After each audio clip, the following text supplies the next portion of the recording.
Good morning. My name is Bill Hayes, and as a preliminary matter, as chairman of the Danvers Municipal Light Board, permit me to confirm that all members and persons anticipated on the agenda are present and can hear me. Members, when I call your name, please respond in the affirmative. Mike Landers? Here. Steve Horn? Here. Steve, welcome to the MLB, Municipal Light Board. Staff, when I call your name, please respond in the affirmative. David Lane? Here. Peter Korpusik? Here. Angelica Medina? Here. Clint Allen? Present, Bill. Jason Small? Here. Stephanie Doherty? Present. I will now read the introduction to remote meetings. Good morning. This open meeting of the Municipal Light Board is being conducted remotely, consistent with Governor Baker's executive order of March 12, 2020, due to the current state of emergency in the Commonwealth due to the outbreak of the COVID-19 virus. In order to mitigate the transmission of the COVID-19 virus, we have been advised and directed by the Commonwealth to suspend public meetings, and as such, the governor's order suspends the requirement of the open meeting law to have all meetings in a publicly accessible physical location. Further, all members of public bodies are allowed and encouraged to participate remotely. The order, which you can find posted with agenda materials for this meeting, allows public bodies to meet entirely remotely so long as reasonable public access is afforded so that the public can follow along with the deliberations of the meeting. Ensuring public access does not ensure public participation unless such participation is required by law. This meeting will feature public comment. For this meeting, the Municipal Light Board let me start that one again. For this meeting, the Municipal Light Board is convening remotely via the Microsoft Teams application as posted on the town's website, identifying how the public may join. Please note that this meeting is being recorded and that some attendees are participating by video conference. Accordingly, please be aware that other folks may be able to see you, and take care not to screen share your computer. Anything that you broadcast may be captured by the recording. Meeting materials. All supporting materials that have been provided to members of this body are available on the town's website unless otherwise noted. The public is encouraged to follow along using a posted agenda unless I note otherwise. Meeting business ground rules. We are now turning to the first item on the agenda. Before we do so, permit me to cover some ground rules for effective and clear conduct of our business and to ensure accurate meeting minutes. I will introduce each speaker on the agenda. After they conclude their remarks, the chair will go down the line of members, inviting each by name to provide any comment, questions, or motions. Actually, we have changed that for our meetings in order to save time, and I will simply ask the group for comments after each discussion. Please hold until your name is called. Further, please remember to mute your phone or computer when you are not speaking. Please remember to speak clearly and in a way that helps generate accurate minutes. For any response, please wait until the chair yields the floor to you and state your name before speaking. If members wish to engage in colloquy with other members, please do so through the chair, taking care to identify yourself. For items with public comment, we have established an email address for public comment. It is publiccomments@danversma.gov. This email address is also posted with the agenda and shown online with the streaming of this meeting. Residents will email comments and they will be provided read out loud after staff has confirmed their name and address. Finally, each vote taken in this meeting will be conducted by roll call vote. All right, I'd like to just make a couple of opening remarks. The purpose of this meeting of the open meeting is for transparency and accountability of public business. And it is to inform and educate the public how their business is done by people elected or hired. The purpose of the Municipal Light Board is that 3 volunteers provide oversight and challenge via questions to the management team of the business. The perspectives that the volunteers bring to this board are legal and large company operations and engineering operations, and we will learn what our newest member, Steve Horn, brings as a perspective to the board. We'll now move to the agenda. That was the first item on the agenda. The second item is to receive public comments.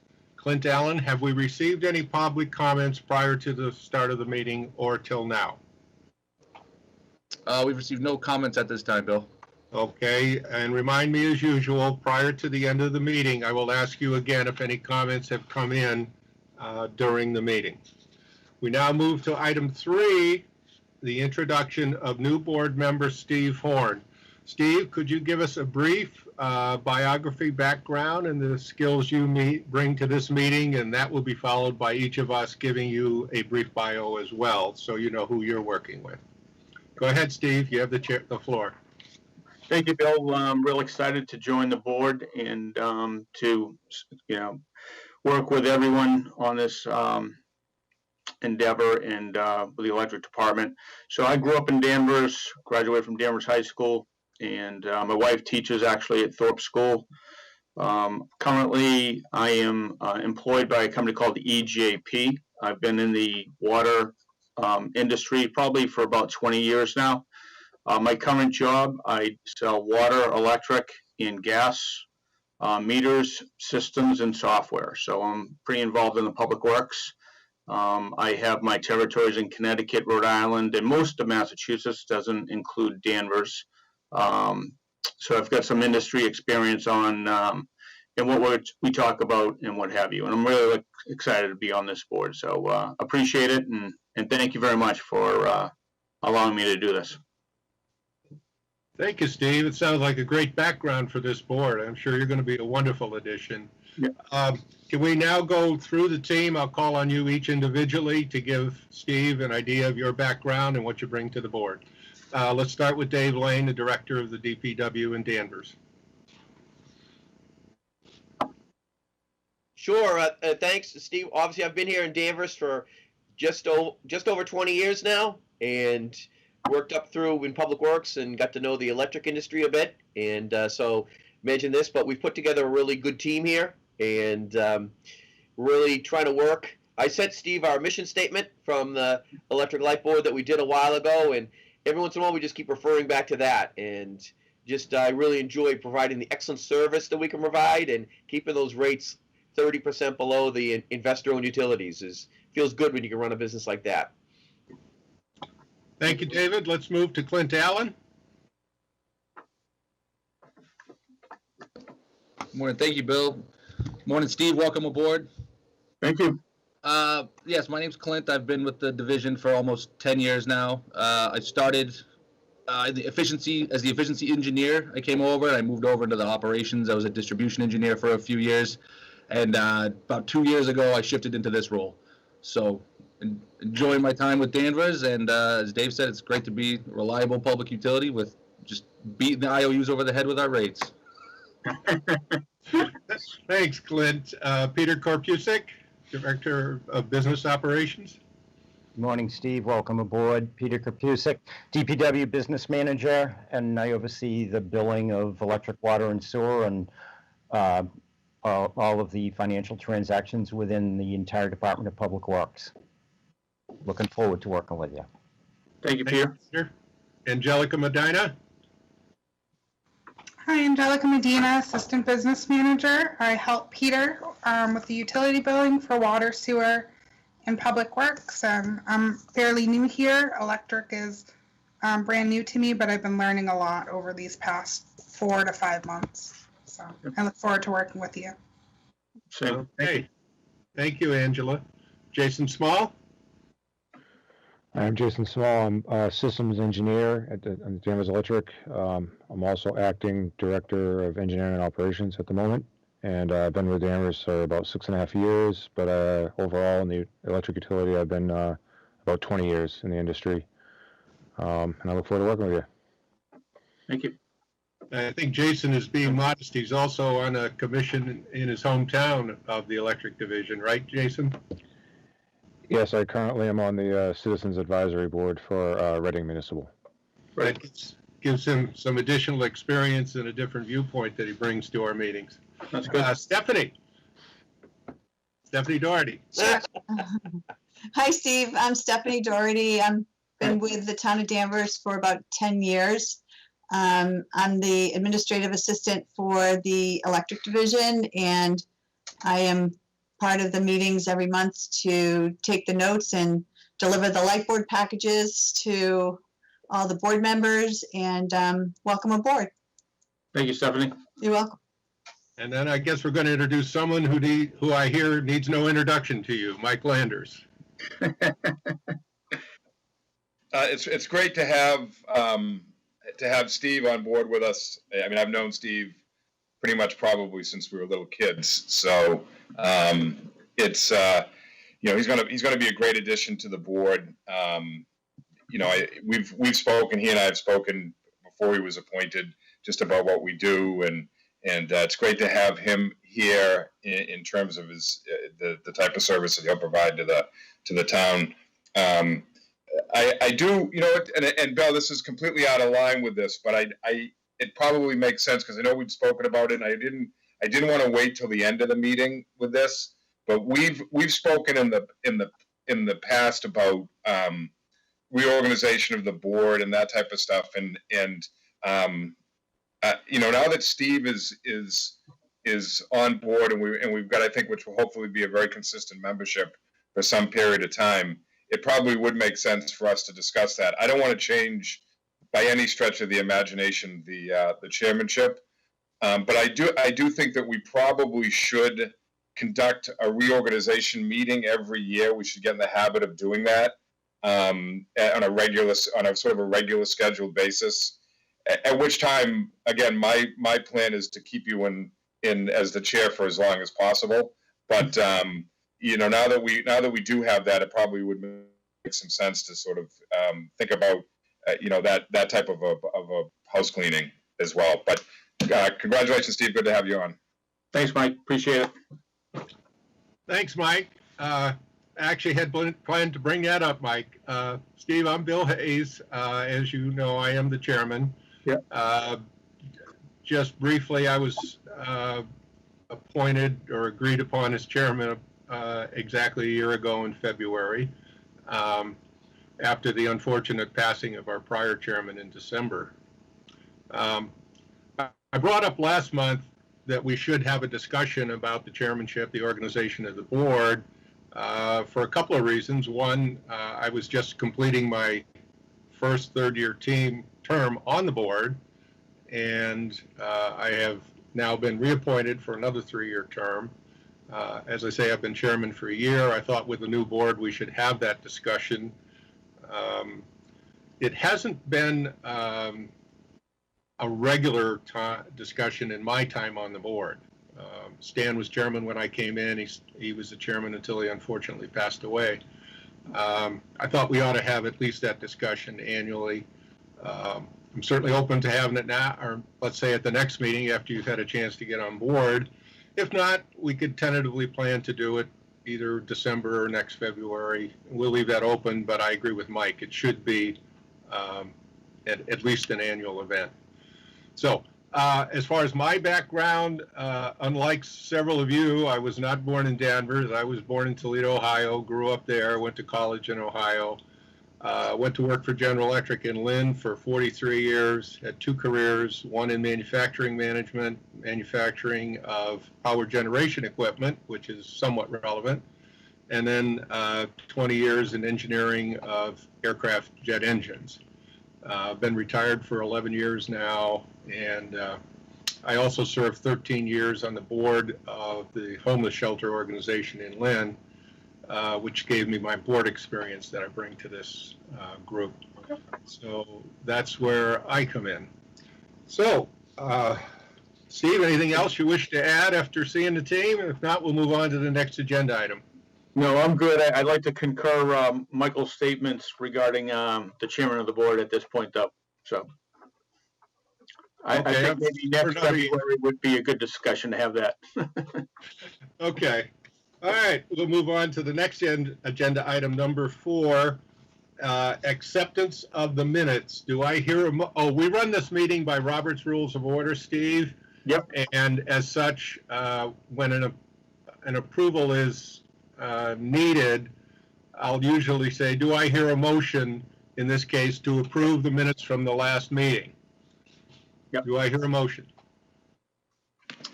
I move that we accept the minutes from the January 26th, 2021 meeting.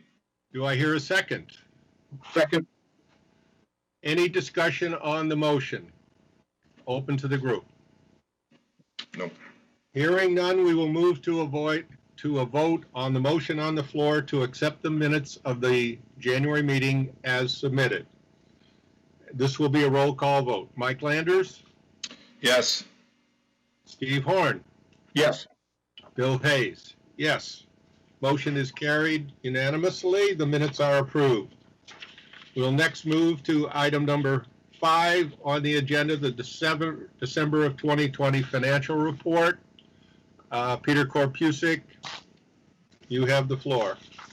Good morning, Mr. Chairman. Today we are looking at the draft financial statements. I'd like to just reiterate again, these are, at this point in time, are not final. We still have a lot of closing entries and accruals that we have to do that to wrap up the books for the end of the business's fiscal year. But we will take a look at them, as it will give us a flavor for where we're intending to end up for the year.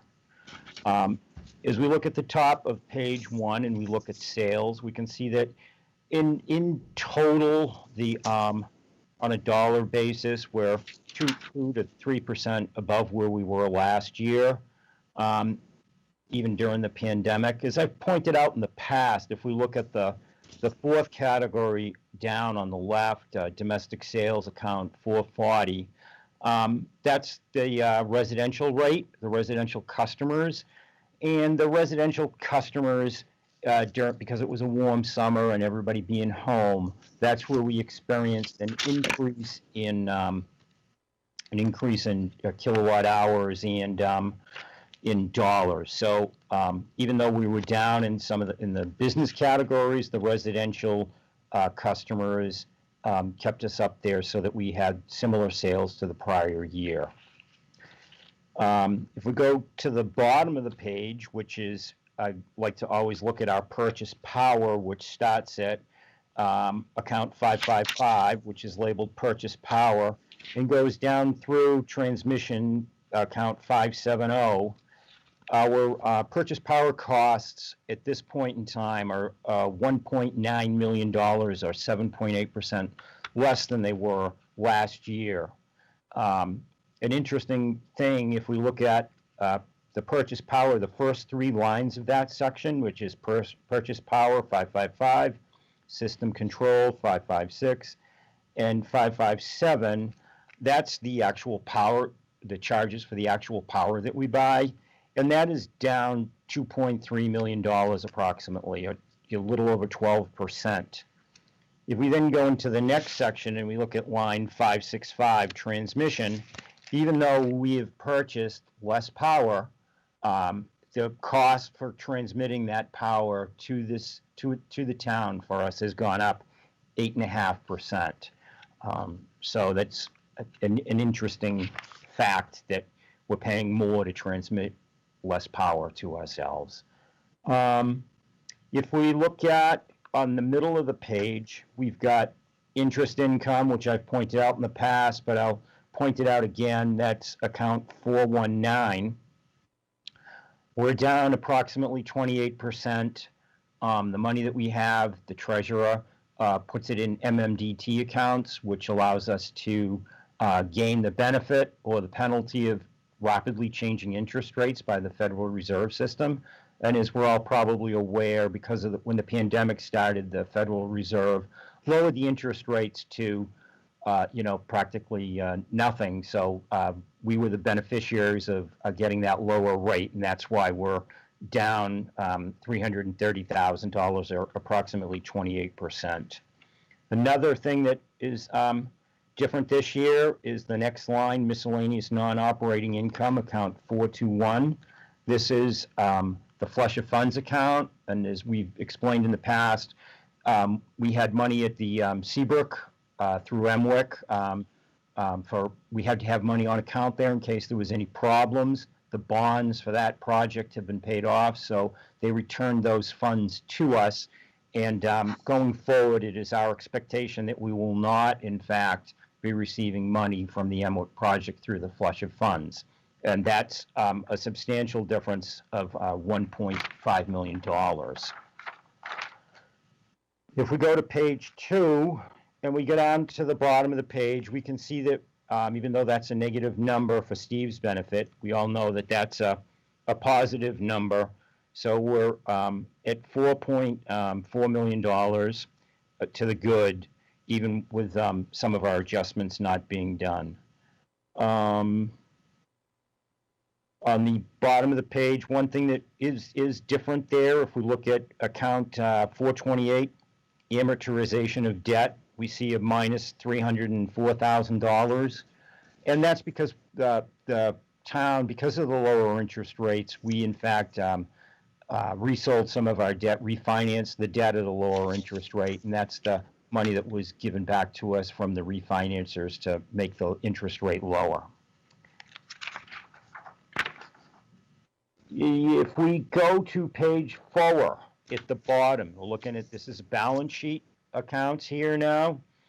And if we look at the bottom under current assets, and if we see other special fund stabilization, account 128, and the next account, cash, account 131, the stabilization funds are funds that we've accumulated over the years in case something happens, a catastrophe, that we would have money to be able to address it without having to worry about where the money was going to come, or have rate shock to the customers to raise a large amount of money in a short amount of time.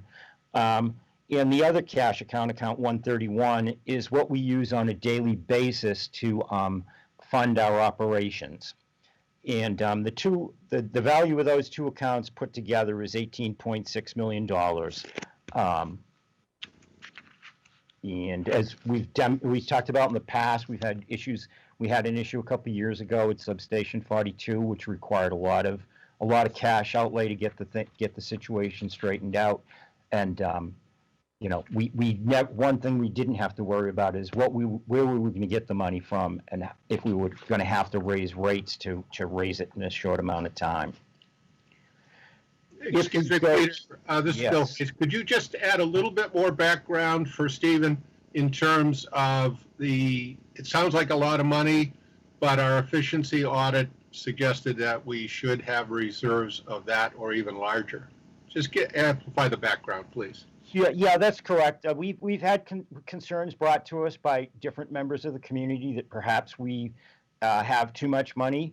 On our own, we've looked up and seen what the industry standard is. I believe some of it is up to 240 days worth of cash. We did have a study done, as Bill mentioned, and they suggested that what we have might not be enough for a community our side in case there was a catastrophic failure, and we had to do whatever we would have to do that to get ourselves out of that situation.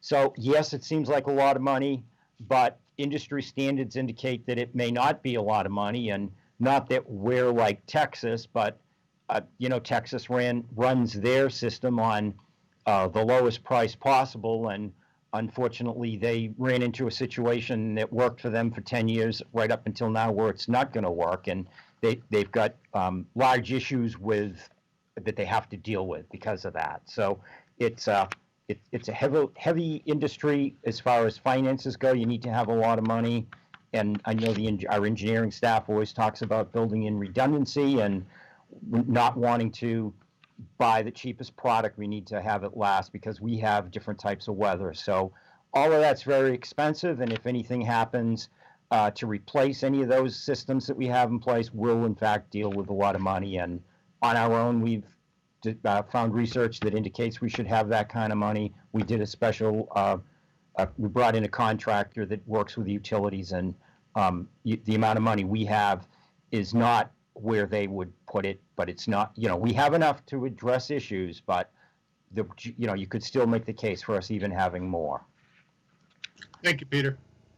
So if we go to page 5. Excuse me, is it possible for me to ask questions now? Sure. Go ahead. Sure. I was just about to tell Peter you had your hand up. Thanks. Okay. So Peter, I understand do we have any policy on how much cash should be on hand? Is this just a moving figure based on what we all feel, or is there a policy where we should have 30% or 40% of X amount of dollars?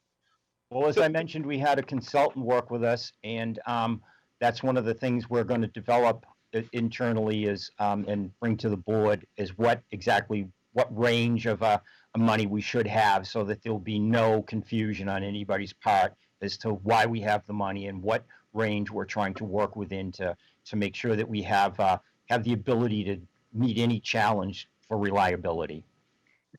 Okay, thank you. This is Bill. Excellent question, Steve.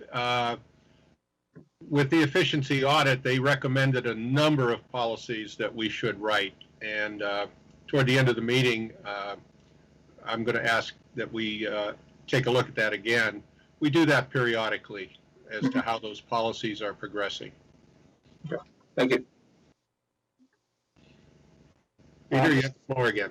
Yep, Mr. Chairman, if we go to page 5 of our financials, if we look at the top, account 142, customers accounts receivable, as I've mentioned in the past, it's one thing that we're selling enough electricity and, our power costs have gone down, but any business needs also the ability to collect the amount of money that it's owed to us. And if we look here, we can see that where our accounts receivable is up slightly, although, we can make the case, and it is a lot of money, $267,000, but in general, over the last year, with all the difficulties that our customers have faced with being out of work and things being different and businesses not being in place, overall, that's not a real bad number. It looks pretty close, it's close to where we were last year. So we've sold electricity, and in general, we've been collecting what is owed to us for those sales. If we look in the middle of this page, we're going to see depreciation fund. This is another cash account. This cash is used to fund our capital projects. And that's slightly higher than it was last year. And due to the fact that, during the middle of the pandemic, we weren't doing as many capital projects as we had planned. We're, just being able to keep people in place without getting sick and doing maintenance type work. So between the 3 cash accounts, the rate stabilization fund, our operating cash, and our depreciation cash, we've got a little over $21.5 million to operate the business with. And as we've said before, based on our utilizations, our efficiency audit, that there are those who say that we should have more. So we are liquid. We've got plenty of money at this point in time, we believe, to deal with any issue that may come up. And although I know we say that, and I don't mean to pick on Texas, but things do come up in this business that are uncontrollable a lot of times based on weather. So we're solvent, we're profitable, and that we believe will lead us to have a very reliable system under any type of circumstance that we need here in New England. And that's Thank you, my Peter. presentation. Thank you, Peter. Good report as always. Now we'll open it to questions from the board members. Mike Landers, do you have any questions for Peter? Sorry, just trying to get the board to get this machine working. No real questions as always. It's Peter's put together a fine report, always thorough. I do think that was to talk a little bit right now about those available funds is important. I know that there has been some discussions within the community in regards to both our rates and if anything, what Texas has shown people in our business is how important it is to contingency plan and how important it is to understand that ultimately what we provide to people in terms of electricity is so much more than just making sure you've got a television that's running or anything else. And obviously our people take that incredibly seriously, but this is a major endeavor. It's a large business, and we need to make sure that business is able to provide our essential service to the citizens of Danvers and to our customers. And that is what the budget is set up for. Our job is not to necessarily provide the rock bottom rate for people. Our responsibility is to make sure that the people of Danvers get good rates, competitive rates, better than competitive rates, but get excellent, outstanding service, and that the citizens of Danvers have no concern, nor should they ever have any concern, that the types of things that are happening in Texas, would occur in Danvers.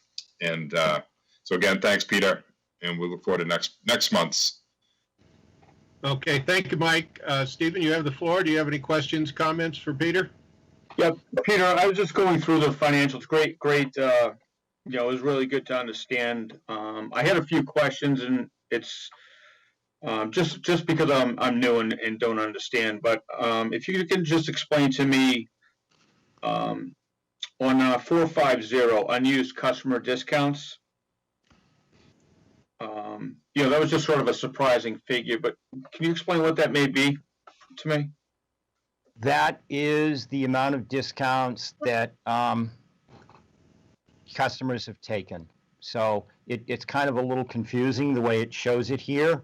But you notice this is in the revenue section, and all the revenues, when we have a good number for revenue, we have a minus number. So you can see that this number here, the $1.4 million, is a positive number. So we've allowed $1.4 million worth of discounts. We have a prompt payment discount. So as you're probably aware, if you're a residential customer, if you pay within 15 business days, it's a 10% on the power cost and not on the purchase power and fuel adjustment. For the businesses, it's a 5% discount on the power costs and not the purchase power and fuel adjustment. So that shows the amount of dollars that we have given as discounts, or the customers have earned. We haven't really given anything, but the customers have earned a prompt pay discount. So the 1.4 represents unused discounts. Well, that represents the amount of money, if people hadn't paid within the discount period, that would have been an additional amount they would have been required to pay. So if everybody hadn't paid within the discount period, the bills in general would have gone up $1.4 million. Peter, if I can interject just a second, this is Bill again. Steve, you remind me of myself. That was the very first question I asked when I was new to the board. And part of the problem there is the name, unused, and actually it's used. And Peter is constrained by the structure of, what is it, E&E structure, Peter, that gives those account names? It's the FERC, Federal Energy Regulatory Commission, just prescribes the chart of accounts for us, and that's what they call that. So everybody, again, if if somebody had a bill of $100 and they got, but yet if they paid within the 15 days, they got the 10% discount, they would pay 90. The $10 would roll up into this account. Yeah, and it's mislabeled and unused when it's used. So that adds to the confusion. I think the confusion is too, it says it's a positive on here, but in fact, it's a negative number in the books, correct? That's correct. The revenues, like I said, are negatives, which is a good number. This Right. is a positive, which reduces the revenues. It's Okay. It can be a bit backwards as the way most of us are would think of things, but that is in fact what it's doing. Steve, it's almost like a double negative if you think about it, because it also arguably should not be in the expenses. It should be in the revenues. It should be in the expenses because it sort of costs us money, so to speak. But because it's quote unquote unused in revenues, and it's like a minus revenue. I guess is the best way to describe it. So it's like I say, it's like a double negative that works out that way, because it would be easier if we just said it was used customer discounts and it was considered an expense. It would work out the same in terms of the bottom line, but it would be. That's just going over the numbers, that sort of flag. Thank you, Peter. I just have one other question when I was going through it. The miscellaneous general expense, 930.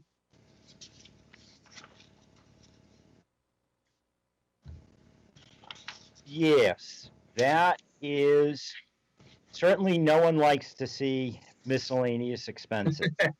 So we do have some.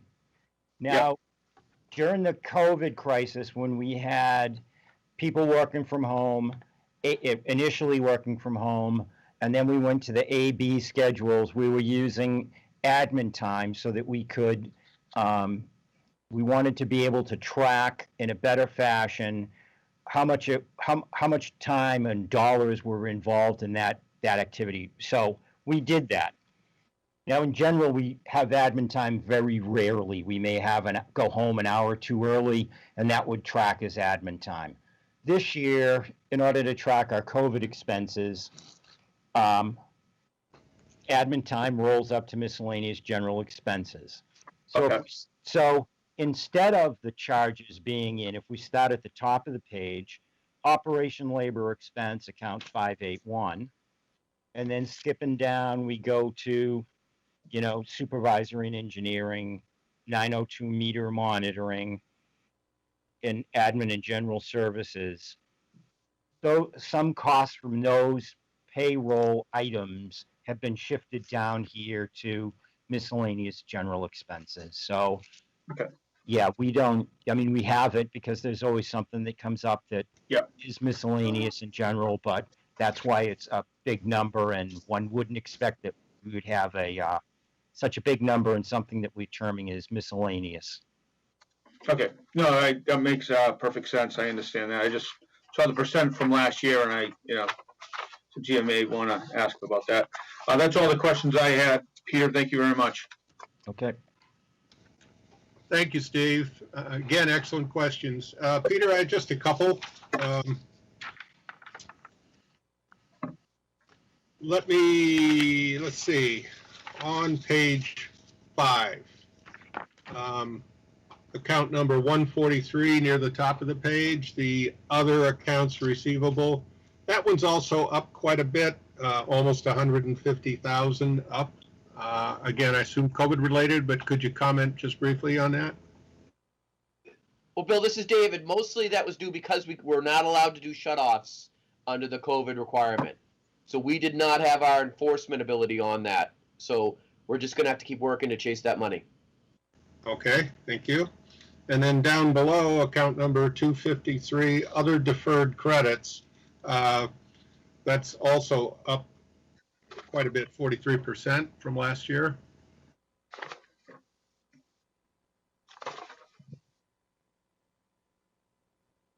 I believe what Jenny, our utility accountant, is doing is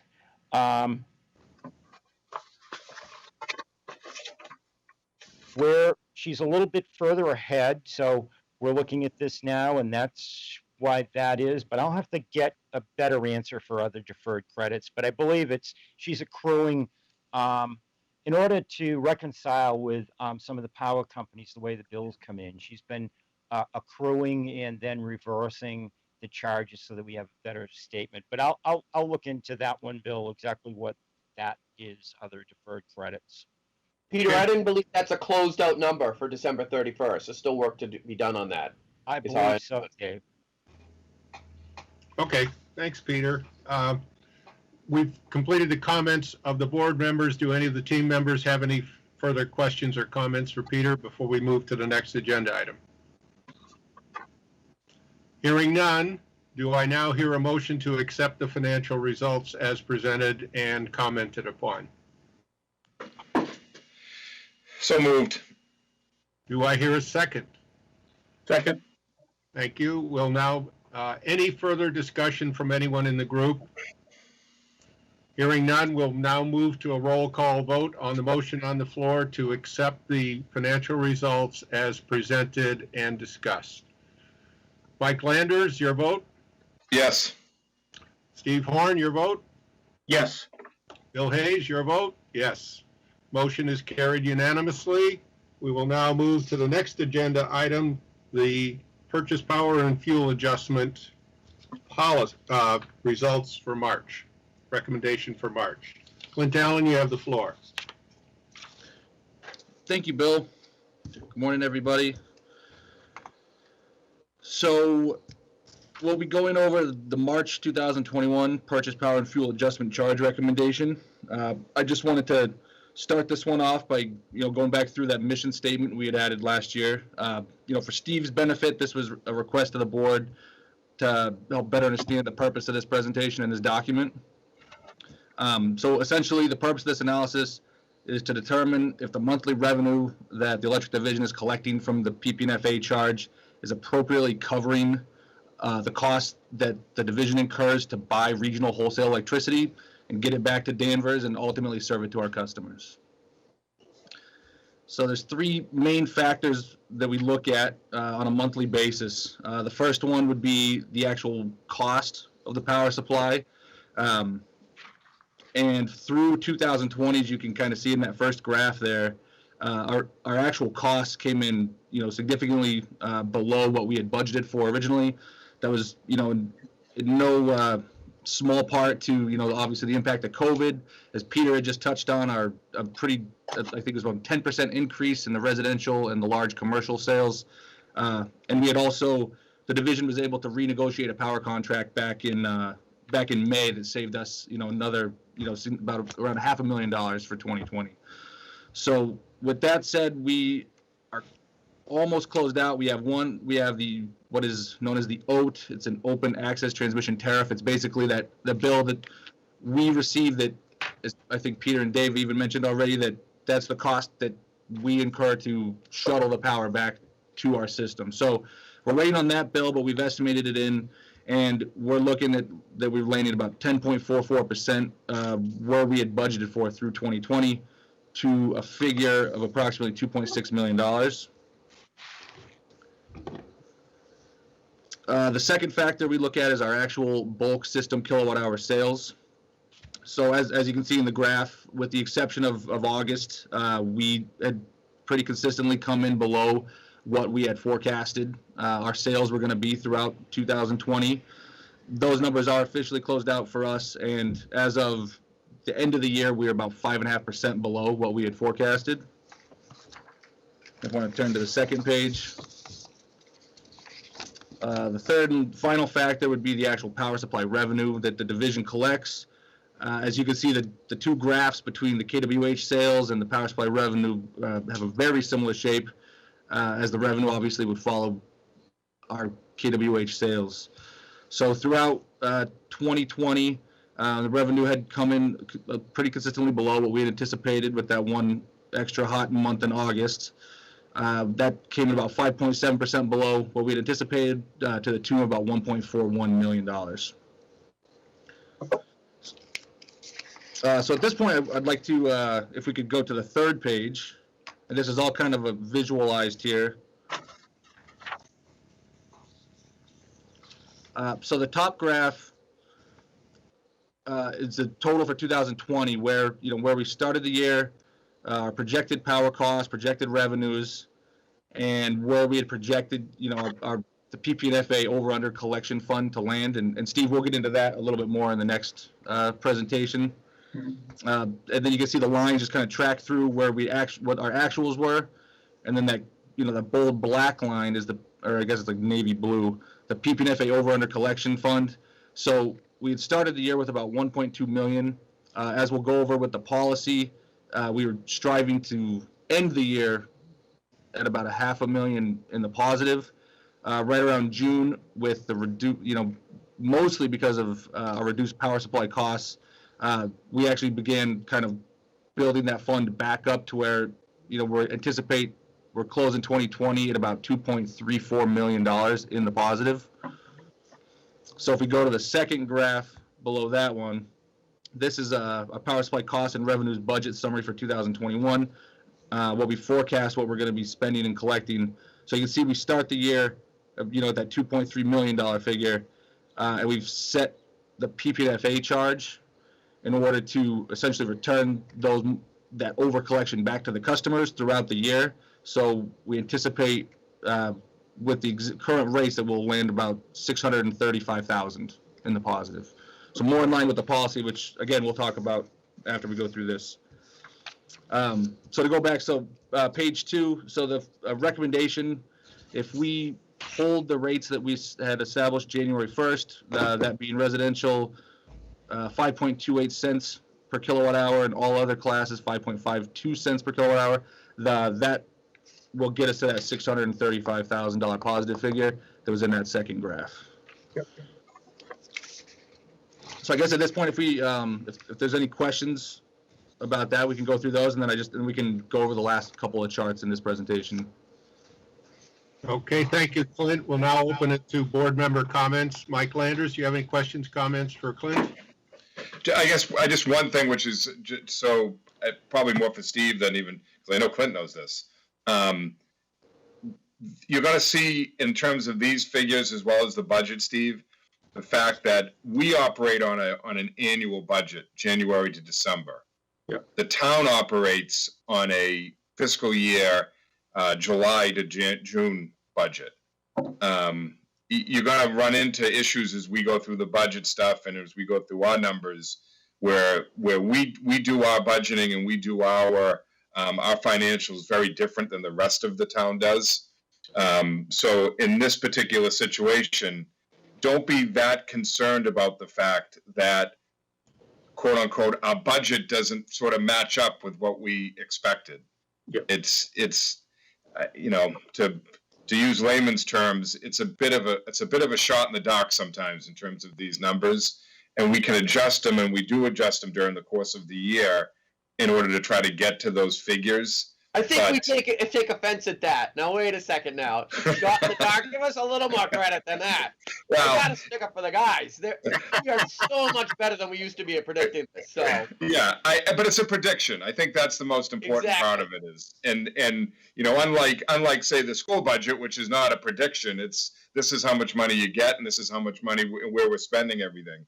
So as you go through these things, don't be that concerned about the fact that sometimes it seems like, boy, these numbers are a little flexible, shall we say. But other than that, Clint, great job as always, so thank you. Thank you, Mike. Perhaps I can ask Dave or Peter to expand just a little bit on Mike's comment, pointing out that is a difference between budget and how we manage for Steve's education. sure. What we've done is we've had experience in the past of these numbers going up and down, and obviously Mother Nature can do it. If plants come up, plants go down. Our generation plants, that can do it. If our consumption is out of whack at certain times of year, that can put these numbers up or down. But we've generated a very good relationship with Energy New England now. with Clint, with Jeff Ellie, who work very hard at adjusting these projections as we go through the year. So every month we're looking for not only where we are so far, but what's going to happen in the rest of the year, and where are we on weather patterns with plants, all of that things. And so it's a very good formula that Clint and Jeff Ellie and Ian have put together now to really come up with a projection that we can stand behind and change it each month. Make it so it's a live document, not something that gets set at the beginning of the year and then we run it out and see how we come. It's a living document throughout the year now. Thanks, David. Would you also explain the difference on why we're on a calendar year versus the town's fiscal year? Sure. Well, we don't live in Texas, so we've decided to follow the guidelines of FERC, which is the Federal Energy Regulatory Commission. That means we have to follow the rules of FERC, some of which are good, some of which we don't understand. One of those is it's a calendar year budget. That's how we have to be on a calendar year budget. It drives the town manager and the town officials crazy because they want us on a fiscal year budget, but that it's default so that we can be a member of FERC. And we do. We get power from as far away as Quebec, so we need to be part of that whole national network. Thank you, David. All the reporting for the electric division too is on a calendar year. So if we were on a fiscal year, it would just make it twice as hard to report to the regulatory agencies that we have to report to on an annual basis, whether it be the DPU, the EIA, which is the Energy Information Agency, or the a FERC report. Peter's right. We function a lot more like a business than a town. That's. Thank you, Peter and David. Steve, just one additional comment on that. And you'll see it later, but we are known as an enterprise fund, Yep, as is water and sewer. And so we are required by state laws to operate more as a business. And we do, and pretty effectively. Did you have any other comments, Steve? Questions?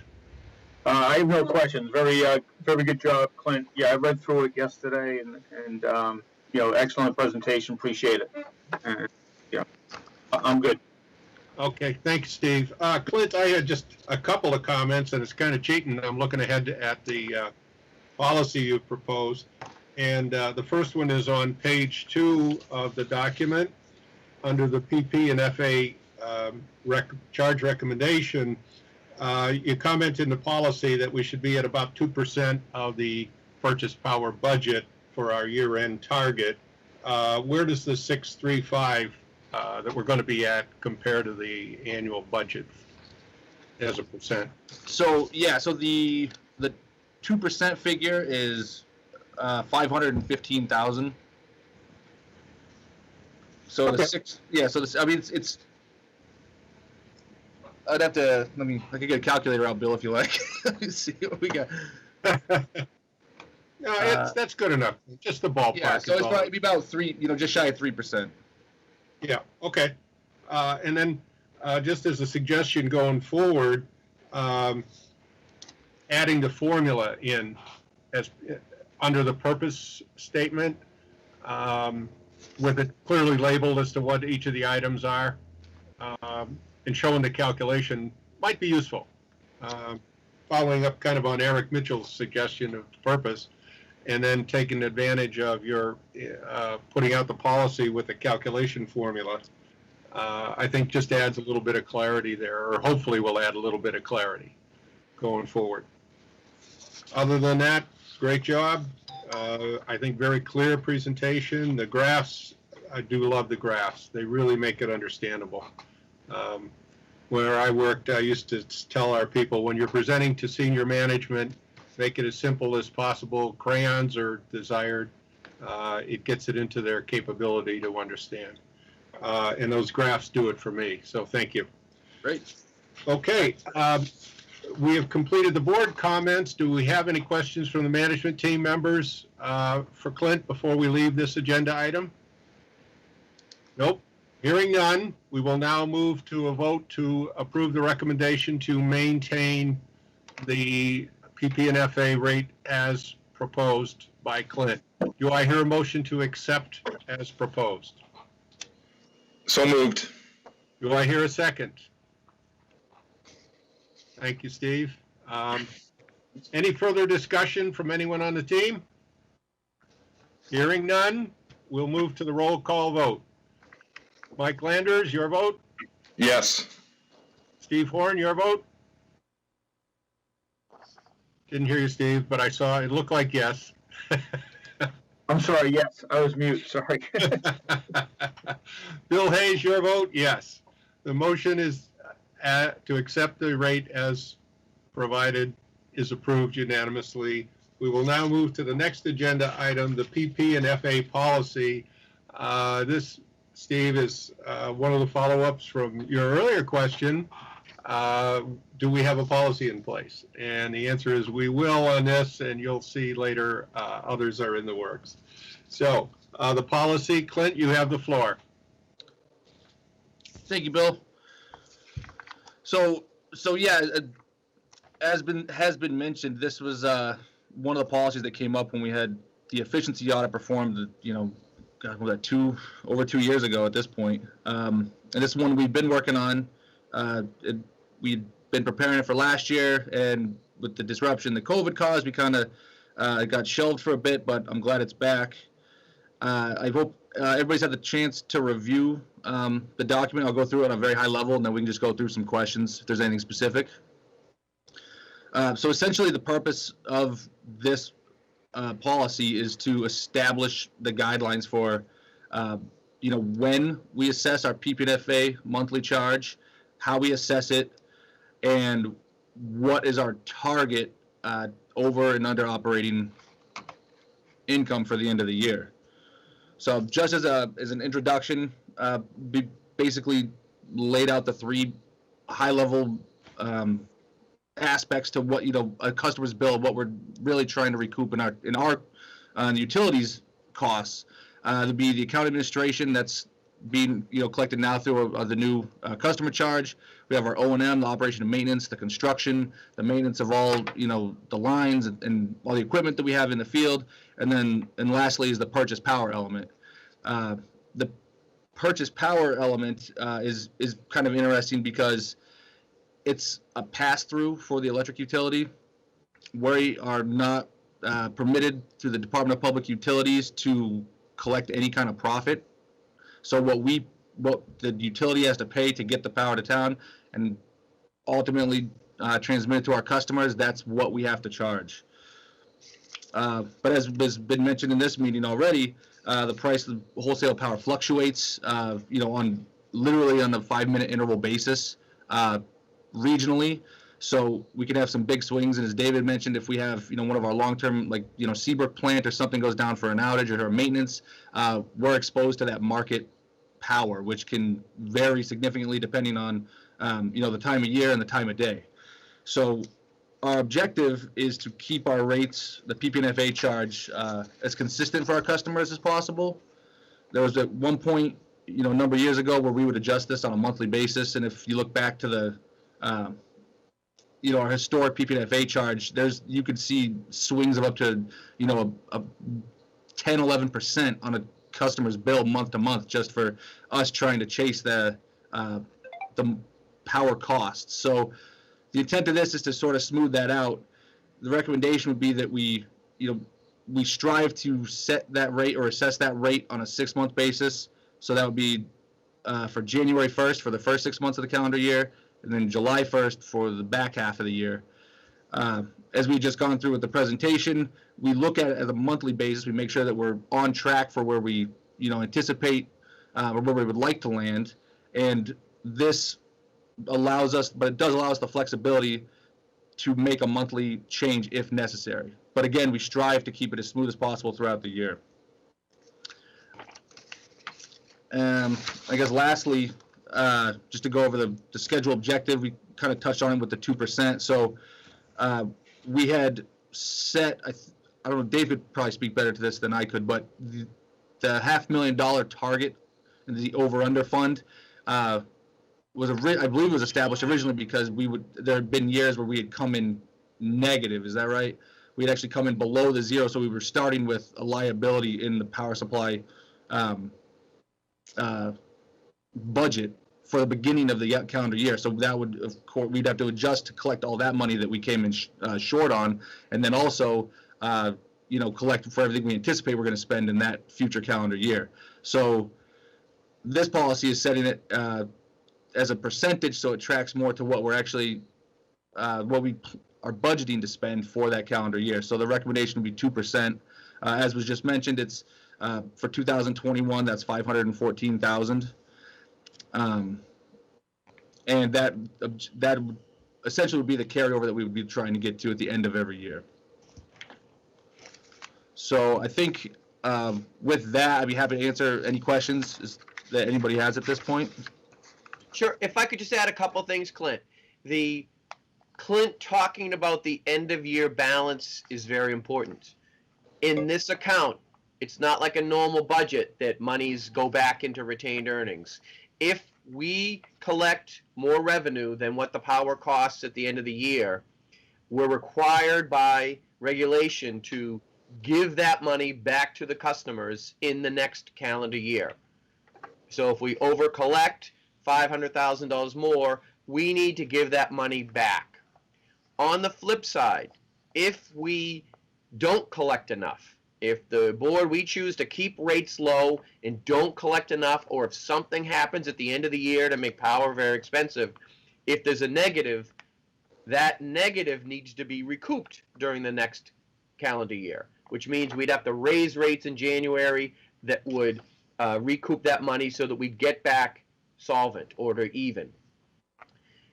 The 2% is what we propose as a buffer because although we can go negative, we don't like to be negative.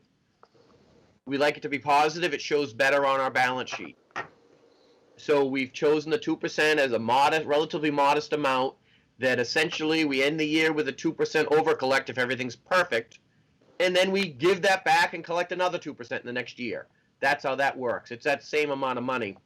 And like Clint said very well, that 2% gives us a buffer if something happens at the end of the year where we don't have time to adjust rates, that we have that we can use up and still come in at zero or come in at $10 on the positive, whatever that is.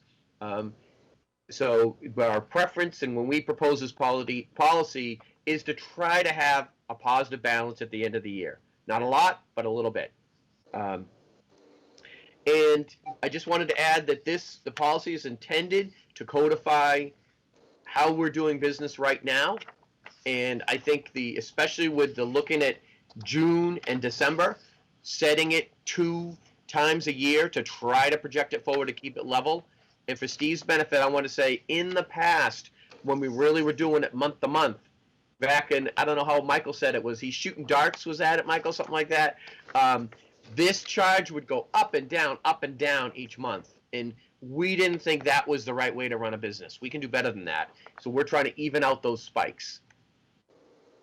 And I think that's all we had, Bill, and we'll take questions from the board. Oh, last thing I want to say is we're presenting it to you guys. I know a new version got sent last night from Stephanie.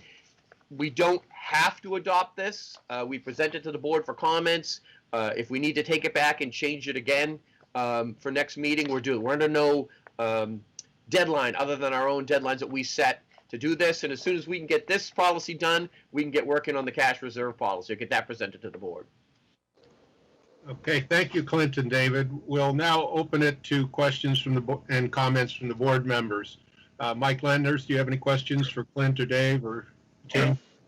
No, I mean, I think that the idea of doing this, they said on a more semi-annual basis makes a lot of sense. What I was thinking as they were talking about it, we've had months where for any number of reasons we haven't been able to have a meeting, and so I always thought, well, what happens to this when we don't? We're supposed to set it every month and we don't have a meeting, so obviously it just stays what it is. But I think that in this particular situation, that type of consistency and planning makes a lot of sense. I have no problem with sort of the other components of the policy. I think those all make sense as well.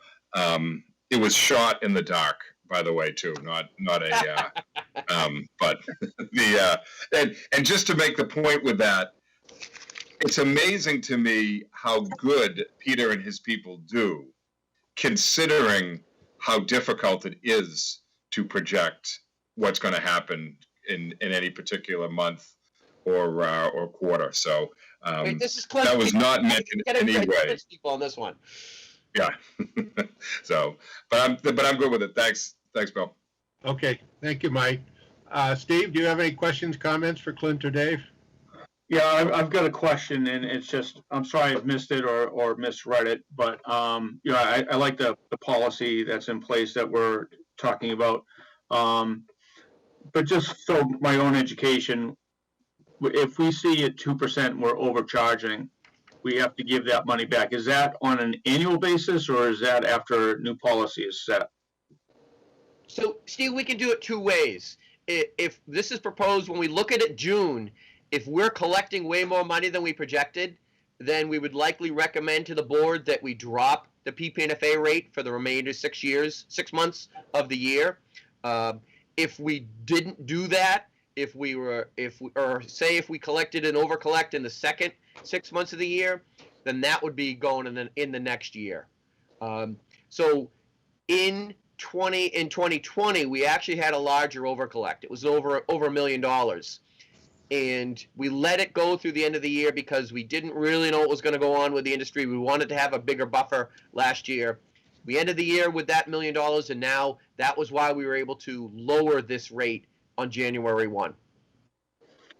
So technically, we don't really, not giving the money back to the end user or our customers. We're just changing the rates on a 12-month period to make sure that it's consistent. Correct. We lower the rate to give it back in a rate reduction. We give it back in a rate reduction, either at the 6-month interval or at the end of the year. Okay, thank you. No more questions. Thank you, Clint. Thank you, Dave. Okay, thank you, Steve. Steve, let me just follow up with you on that. If you go back to the prior package, the PP&FA package, and look at page 3, the graphs, the top graph, you can see the heavy navy blue line. We started the year having collected about 1.2 million. And then you see through the course of the year that line slowly goes down until June, when we got the benefit of the renegotiated rate, which lowered our costs.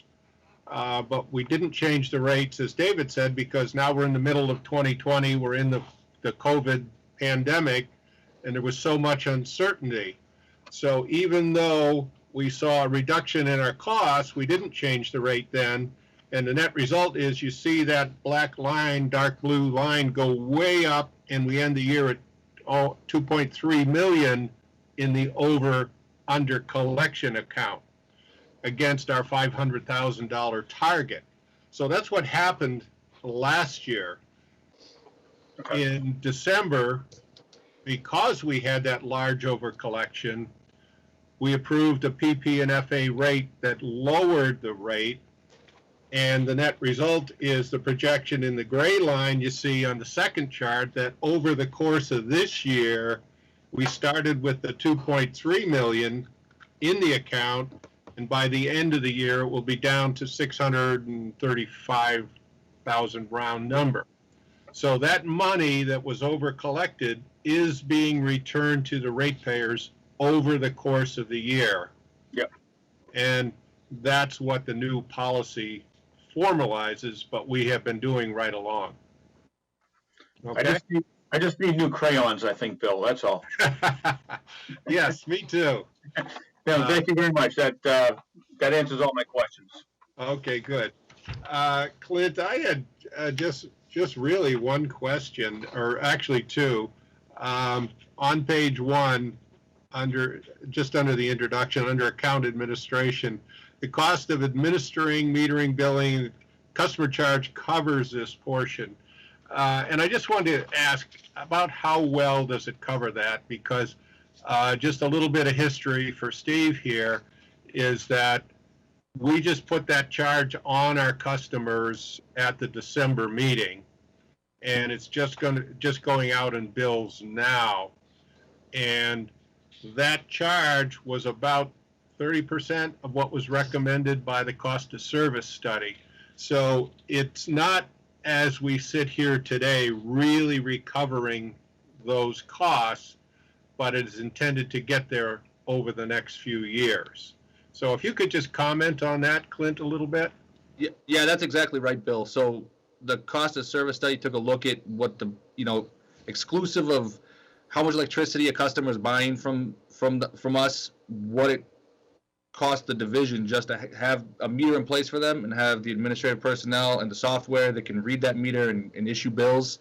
And as you said, Bill, they gave us the figures for each rate class within the cost of service study.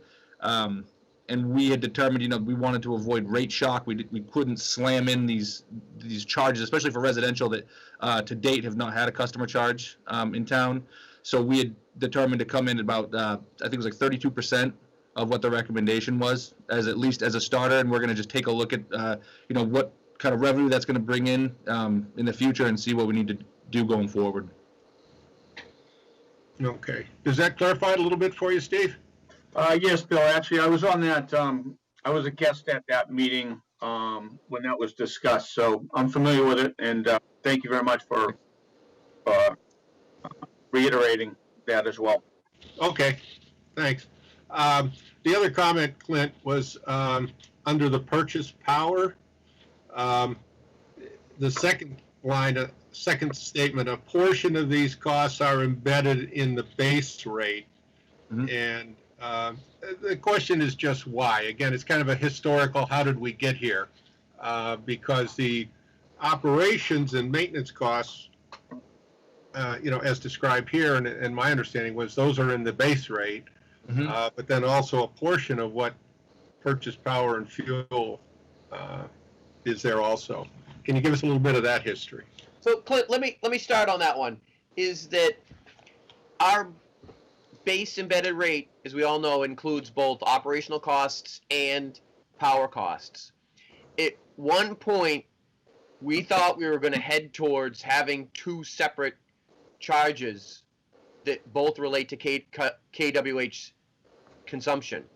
One operational, one power supply. And then we could label them separately. When we did the efficiency audit, we found that the industry standard and what was recommended was to keep it like we have, with the two numbers together, and have a small power supply adjuster, almost like an index. So our adjustable PPNFA, they even recommended having it smaller than what we have. So, so right now we can talk about that in the future, how to do that. This policy does it reflect it, but right now it's recommended to keep it like it is and think of the PPNFA almost like an index that goes up and down, and keep the other two items embedded together. So that's how it was recommended, and that's the standard in the industry. Okay, thanks, David. If I can maybe just amplify that one little bit. As I listen to that, and the way it strikes me is maybe the intent was that that's kind of like an average base load, if you will, gets put in the embedded rate that is submitted via tariff to the DPU of the state and approved by the state DPU. And then the PP&FA just handles the fluctuations of the market, not, if you will, the base load. So just a way for me to think about it and try to understand it. Okay, other than that, I had no comments. I thought it was a well-written, nice job, Clint. And just, again, a little bit of history for Steve. I joined the board, as I said, 3 years ago. That was after the decision had been made to try to stabilize the rate. And Clint has provided, not in this package, but in the past, some of the rate history. And you see that thing seesawing up and down all over the place. Yep. And you could see the rate shock that it must have been for customers to have their bills fluctuate so wildly. And to me, it's just good management on the part of our business team leaders there that they stabilize the rates. The bills become more predictable for our customers. They're varying primarily by how much electricity they use as opposed to rates they can never understand and that are moving constantly. So I really think they've done a great job in this, and that, again, that predates before I came on the board, but I've seen, the results. So we've completed the discussion on this policy, except for one question. Do we want to vote on it now, or do we want to think about it and have a vote for next month? I'll ask the board members for any comments on that question. Mike first. I have no real preference either way. I mean, I'm fine with voting it as it is right now, although, I think I leave that up to Dave and Clint if they feel comfortable with what they have here as being an adequate final product, and I'm fine to vote with it right now. Okay, thank you, Mike. Steve, you have any comments? No, I sort of agree with Mike. I think if Dave and Clint and Peter feel that we should be voting on it, I'm set to. Okay, and I agree with the other two guys. Dave, Clint, Peter, any comments? We're ready to go, Mr. Chairman. Okay. Clint, Peter, anything? You're okay? All right. In that case, do I hear a motion to approve the new policy as written? So moved. Do I hear a second? Second? Okay. Any further discussion on the motion on the floor to accept the policy as written? Hearing no discussion, we'll move to a roll call vote. Mike Landers, your vote? Yes. Steve Horn, your vote? Yes. Bill Hayes, your vote? Yes. Motion is approved unanimously. We will now move on to the next agenda item, the engineering report from Jason Small. Hey, we'll start off with last month at the Danvers substation. I mentioned that we had one section of cable left to complete. That has been completed. It has been energized and is in service. So officially that project is done. Jason, could you give just a little background on that for Steve, since he's new to the board? Sure. At our Danvers substation, which is down on Endicott Street, we had a collapsed duct bank between the breakers and the first manhole. So we had a project to replace that duct bank, and then because of all the cables had to get removed, we ended up replacing all those cables into the new duct bank, as well to their first set of terminations on the pole or at a switchgear. So it was a pretty good sized reconductoring project. So all of that cable is in, spliced, terminated, and energized and carrying load. We also took the time while the substation was out of service to paint it. So it's got a fresh coat of paint. So it's going to be hopefully good for quite a long time. And that should increase our ability to provide capacity in the area, as well as increase reliability, as a lot of that cable was older. And we also replaced it with a larger conductor, so it has more capacity. Next up is we're in the process of trying to engineer and build a brand new Northland sub. That substation is located over at the Liberty Tree Mall. That was identified in a study as a need to be expanded and replaced due to the asset condition and age. So we're currently working with the owner of the mall for an easement to build a new double-ended substation adjacent to the existing, and that'll provide more feeders, more capacity, increased reliability. We're currently still, like I said, in the easement negotiations. Hopefully we've made some progress, so hopefully, sometime in the near future, things will work out. Jason, just a quick question. Could you explain what double-ended means in that context? Okay, so currently the existing substation there has one 23 kV supply, one station transformer, and a couple of feeders. A double-ended substation would be two 23 kV supplies, two 23 kV to 4 kV transformers with a bus tie in the middle, so that you could pick up the other half if one half needs to come out or it has an emergency. So it's double-ended. So that would improve reliability? Yes, it would. Yep. Okay. Thank you. And while we're waiting on the easement, there are some initial conceptual engineering that can be done, kind of some general layouts on the requested easement area, identifying areas to potentially take soil samples to make sure we could build it there, and identifying hazardous waste, as well as develop some initial conceptual drawings of other aspects of the substation. So we're currently going to kick that off next week with a engineering firm, and that engineering firm, as well as doing all that, will also help us develop our engineering and design services bid documents to go out to bid for final engineering and design. So there's been some good progress made on that. Last month I referenced that we had emergency pole replacement on Preston Street, pole 13. All of the 23 kV transfer work up there is complete. All that's remaining is a couple poles. When we replaced that pole, we ended up having to replace like 4 or 5 other poles due to the increase in pole height. There's some standards that we had to meet. And only a couple of poles have some 4 kV transfers left and some secondary left, but that should be complete hopefully in the next couple of weeks. Water Street, there's been an ongoing reconductoring project and load relief project going out there for about a year. This week we're energizing the new spacer cable that's been installed on one of the circuits, and then we're going to be able to begin cutovers from the old bundle cable and open wire onto the new conductors. All those transfers are going to, some of them are going to require outages to be set up, so this is probably going to take several months to complete as we try to set up those outages and work with what's best with the customers. The standards, we're still working on that implementation. I'm going to give an update on something else in a couple of bullets, and that'll help with this standards rollout, and I'll kind of roll that into that. That next up, I don't know if it's been mentioned before, but we did an update to our what we're now going to call our operations center, formerly known as the SCADA room.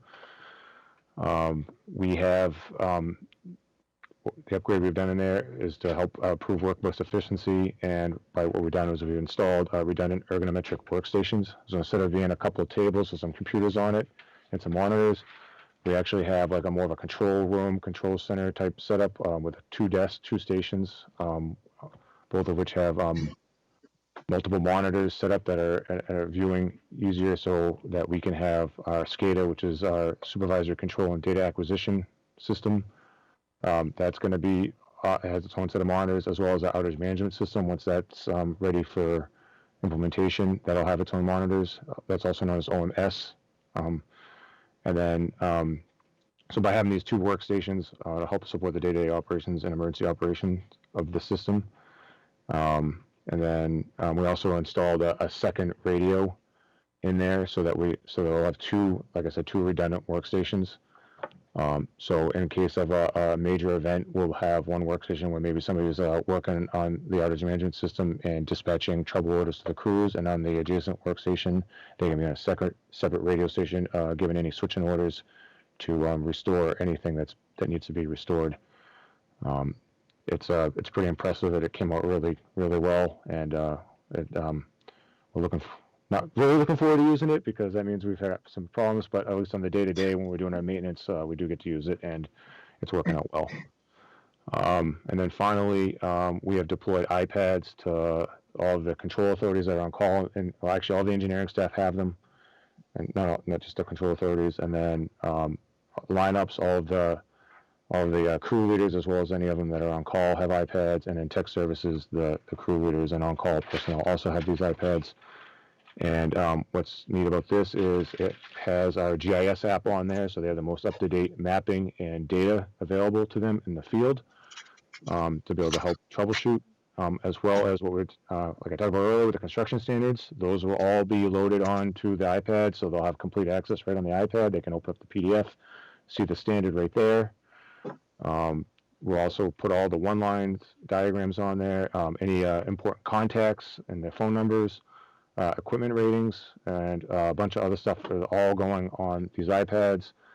And right now we're currently testing, there's an online APPA e-safety tracker where you can do your safety tailboards on the iPad itself. It stores it in a database and it's searchable as opposed to doing it on paper. So they're trying that out over the next couple of weeks to see how that works. And eventually, potentially, once we potentially move forward with a work order management system, perhaps that work order management system can also work on the iPad, and we can push work orders and sketches to the crews in the field through the iPad device. So that's my update. Any questions? Thank you, Jason. Excellent report. Now we'll open it up to board questions and comments for Jason. Mike, do you have any comments, questions for Jason? No, thank you, Jason. Very much, very good. Steve? Thank you very much, Bill. Jason, I've got just two questions on, appreciate the report. Who's handling the GIS mapping for us? We actually have internal personnel that work on it. We have Kelly Kabrinsky, who is a system engineer with a GIS background. She works on it, as well as Diane Ryan, our engineering tech, also goes in every day and updates based on completed work orders and stuff. So we have a couple internal personnel that maintain it, with some assistance, obviously, depending on what it is, from our IT department and also from our GIS vendor. Who is our GIS vendor? Futura. Futura? Yes. I think their parent company is SCDC. Okay. And so they have all these iPads that they're doing with that. Are we engaging them in terms of the work order systems and the like? I'll leave that up to Dave and Clint. Okay. Because I think we're getting ready to kick some stuff off in the next couple of weeks, but they probably know better than I do. Okay. Dave or Clint? So you have the SCADA separated out. The SCADA that Jason uses is the one that we use to monitor the system, to actually use to make repairs, and how they use it to design switching patterns and stuff. It's live operational on our system. For our work orders, we are planning to incorporate that in our new financial management software, which is in the design stages right now. So right now, if an engineer wants to do say go put a new service in for a commercial business that's new, they actually have to go out in the field and they do it by hand. So we don't have an automatic system for that yet. So we're working on it. We have parts and pieces of an automatic system. However, we're working on a new work order system under a financial management package that would tie right to our inventory control and right to the financial records on Peter's side of the street. We don't have that yet. I have another question. Is Futura Esri-based application? Yes, it is. Okay. Okay, thank you, Steve. Just for the uninformed, what's GIS? Geographic Information System. Okay, thank you. Clint, I had just one question. I'm sorry, Jason. You mentioned this iPads becoming ubiquitous. Seeing all we see on the news about everybody hacking everything, how secure are these? How strong security have you built into that system? I think they're pretty secure. I mean, we could talk to IT, but a lot of the connections to our GIS mapping and other stuff have to go through certain protocols. There's a separate server set aside just for that connection. I don't want to get into all the details, obviously, but No. but yeah, in fact, to get some of this stuff to operate, there was a lot of work between IT, internal people, as well as the vendors. It wasn't as plug and play, I think, as some other places. So I would say that I'm fairly comfortable saying they're pretty secure. Okay.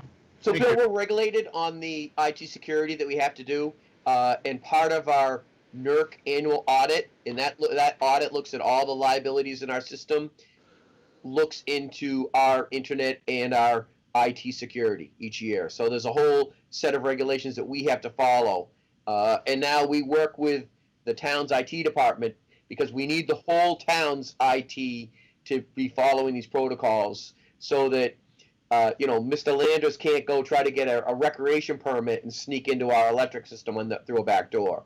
So it's not just Danvers Electric, but it's the whole town. Sounds prudent. Landers would probably try that. Yeah, Okay. I'm pretty technically savvy, as you've been able to see over the last 2 years, or last year doing this. So Yeah. I'm definitely the guy you should be concerned about. Okay, let me see if I had anything else for Jason. Oh, yeah, well, you touched on the OMS implementation, the operating management system. You said that's just about ready to go live? Yeah, there's a couple of little tweaks that we have to make to it that we're currently working on. So we're hoping to have those buttoned up hopefully the next, I can't, usually it's IT related, so I'd say it's a couple weeks, but you never know what they might find. Sure. I worked in project management for many years, and I'm well aware of how schedules and budgets change. We used to have a saying that on any project, the first 90% of the work consumes the first 90% of the schedule and the first 90% of the budget. The last 10% of the work consumes the second 90% of the budget and the schedule. So, yeah, I understand there are always engineering estimates. Yeah, like I said, there's a couple of minor tweaks that they're currently working on, and hopefully over the next 2 or 3 weeks, we'll be able to wrap that up and officially put something together and present all of its capabilities and have a go live date. Okay, thank you. Any last questions from anybody on the team for Jason before we move to the next agenda item? Hearing none, we will move to the utility director's report. Thank you, Mr. Chairman. I wanted to start out with just a recap of the selectmen's meeting. We presented the memo and the information about the changes in the rate, most notably the implementation of our customer charge, which we had figured was not going to go over well. We know everyone doesn't like the idea of a customer charge, even though it makes very good business sense and covers our costs in the most equitable way. Out of that conversation, there was more focus on the small commercial accounts than we expected or than we really had with this board. Those we call the G1, those are our smallest commercial, and the G2, which are kind of our middle commercial. For the board's information, on the G1, with the new customer charges, the break-even usage is 1,235 kilowatt hours. Not a lot. Almost like a residential, or very much like a residential home. If a small business uses much electricity as a home, that's when they'll break even with the new rates. They won't see an increase. The average bill is 1,496 kilowatt hours. So more than 50% of our G1 customers will see a decrease in their bill under the new rates. For the G2s, those are bigger accounts. They'll see a break even. It's 6,689. So say 6 houses. That a business that uses the same power as 6 houses, they'll see a break even. Our average bill usage in the G2 is 29,013 kilowatt hours. So almost all of our G2 customers will see a modest decrease due to the drop in PPNFA and the increase in the customer charge. We knew that was going to happen, that we were, the big users weren't going to see the same amount of increase that the smallest users. However, we brought up to the selectmen that the efficiency audit and our business review showed it's the people or the businesses that use virtually no power. Those are the ones that we're not covering costs on. The costs of having their meter, maintaining their system, reading the meter, those costs are more than what we're getting back on KWH. Thus the reason we recommended and the board adopted the modest customer charges. So that was the input, and we'll be getting the selectmen back that information about the G1 and G2. Any other questions about the rate change that we did last month or the selectmen's meeting? Mike? Steve? No? No, nothing with the selectmen. Good. Steve? I concur with Mike. Okay.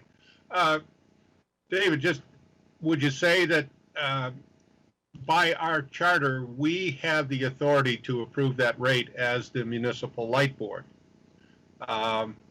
Was the meeting with the selectmen anything more than informative in advance of a press release? Yes, it was informative in advance of a press release, correct. Okay, so you don't see any risk that they're gonna come back and say, undo that? At this time, I don't believe so. Any authority to go back and undo that would be at the town manager, not the Board of Selectmen. Okay, And so I'll be providing the town manager some more of this backup information that we gave to you folks today. However, we know that the town manager and the financial staff of the town was involved in this whole process right with us. They understand the reason for the customer charge. And the other thing is that we did it, we knew we wanted to do it for 15 years ago. One of the selectmen was an MLB member 15 years ago and recalled talking about a customer charge way back then. And at this time, we chose the time to do it right now because we knew there was a drop in PVNFA, and that would offset the customer charge for most of the customers. We can't tell you when we're going to be able to drop that PVNFA charge again. So that's one of the reasons why we chose this to implement it. So right now, I don't believe the town manager has any interest in going back to revisit it, but I'll be in discussions with him and let you guys know if any possible more discussion on it comes up. Mr. Chair, through you, Dave, just remind me of, on the residential side, how many residential customers, percentage-wise, did we anticipate would see an actual increase in their bill because of what we did? So Clint, jump if I'm wrong, but it's 1,200 kWh per month. That's where you break even, and our average is 750. Is that correct, Clint? Right around there. Yeah, that's correct. So it's the people that use people that use less than 750, and the ones between 750 and 1,200. So it's so that's, I guess, right around the people that use just under average. Just under average are going to see a modest increase. And those numbers that Clint was around. That's not my understanding of what you just said. If the break even is 1,250 and the average customer is using 750, that would say that the bulk of the residential customers will see an increase. You're right. I'm sorry, I misspoke. Yeah, just over 50% of the customers will see an increase. Correct. Of the R1s. Would seem like more than just over 50%. I mean, that seems to me like a pretty substantial gap between 750 and 1,250. But we're just estimating here, and I understand that. But okay, so that gets us then to the next question. When is the press release coming out? Because my understanding from last month is that the bills were going out in mid-February with this new customer charge. So we're going to see a lot of people seeing that for the first time, and at least half of them, their bills going up. So the bills have gone out with the customer charge on it. The business office has been taking some calls on it and just answering questions along, just like we've done it for the board. Okay. Was there any kind of communication within the bills that would let customers know about it so they could have some understanding of why the bill went up?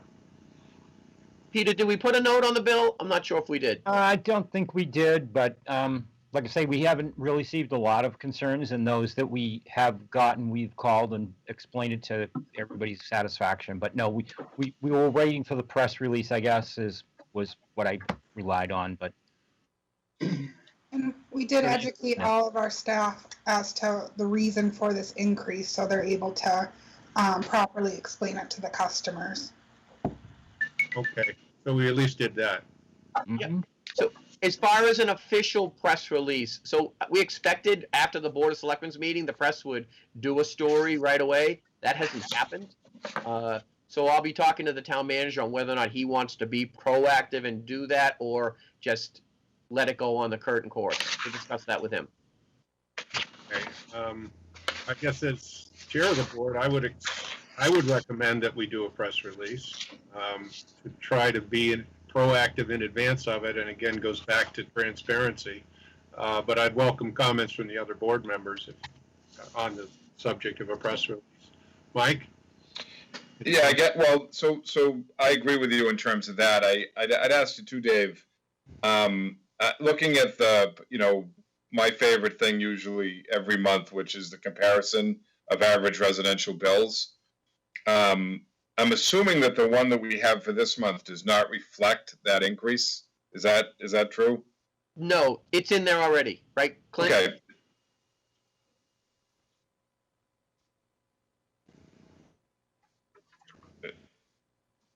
So that is in there already? sorry. Yes, Okay. that is in there, Mike. Yep. All right, so if that's the case, which is good, I mean, I think that a press release would be excellent, and I think that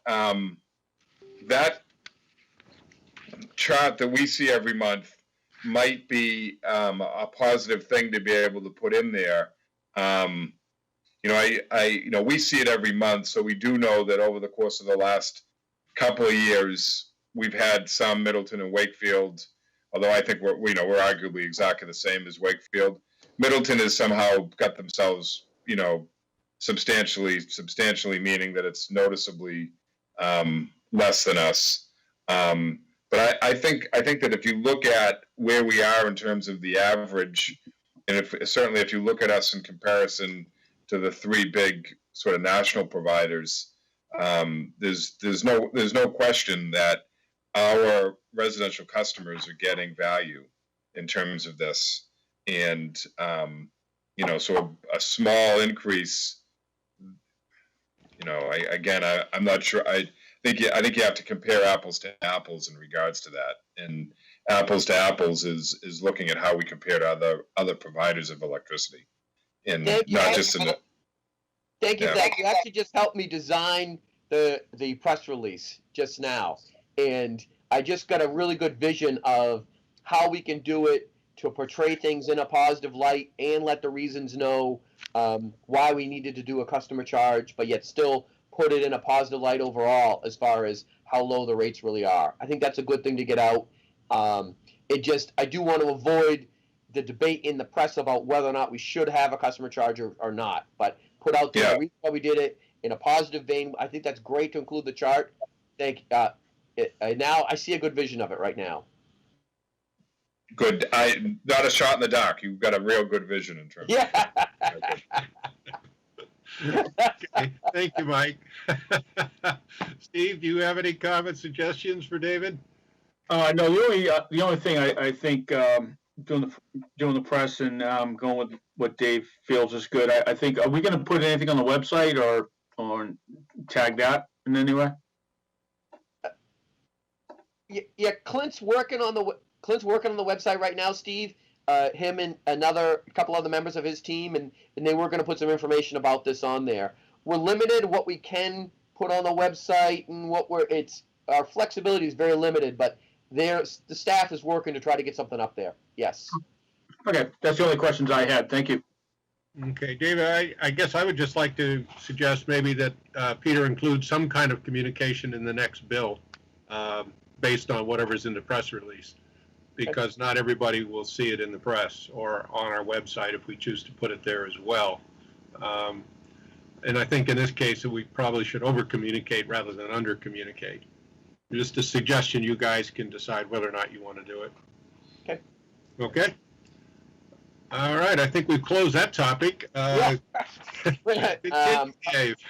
Let me go on. As far as Stephanie sent you the latest version of the budgets that have gone forward, that are going to be in the budget book that's going to be sent out to the Selectmen and Finance Committee. The town has an all-day budget review with the selectmen set up for Saturday, March 13th. In addition to the budget, we have two town meeting articles that we're working on for consideration. One is what's called the rubber glove legislation. This is an issue that we've talked about for a long time, and what happens is that there's out in the industry, in certain conditions, linemen or line workers are able to use the insulated rubber gloves to work on 23,000 volt lines when they're live. Right now, we're not allowed to do that. The investor-owned utility, the private companies can do it. We can't. In certain situations, our staff would like to be able to do it this way, and it's safer than doing it the way we're doing it. So we need state legislation and a town home rule authorization to be able to have this safety rule in place. Representative Kerns is working on this for us at the state level, and we're putting together an article for town meeting that would ask town meeting to approve this. We'll get you guys, the board, copies of the draft home rule petition town meeting article as it gets finalized. Any questions on rubber glove legislation? I have none. The other one that we need to propose is what's called the small cell bylaw. So many of the cellular phone companies are asking to put small repeaters on the top of our utility poles, put them all around town. PBD's dealt with it. Many other municipal electrics are dealing with it. We found this is something that we're going to have to allow. However, we're going to propose that the town approves a bylaw of how this is implemented. We need it to be far enough away from our lines to not have safety issues. We don't want it to be obtrusive or look bad on our poles. So we have researched and got the bylaws from other municipal electrics like ours, and we'll be proposing that to the town. Once again, we're very close to having that bylaw to be able to send out. I'm not sure if Clint is sent out. Is the draft get sent out to the board yet, Clint? Not yet, Dave. Yeah. But it's close. We have a draft that's been circulated around staff, has been vetted by council, and we'll be sending that out. So we'll be proposing that to town meeting also. And just in summary, it's something we're going to have to allow these. We just want certain regulations about how they're put up. Any questions on small cell? Mike?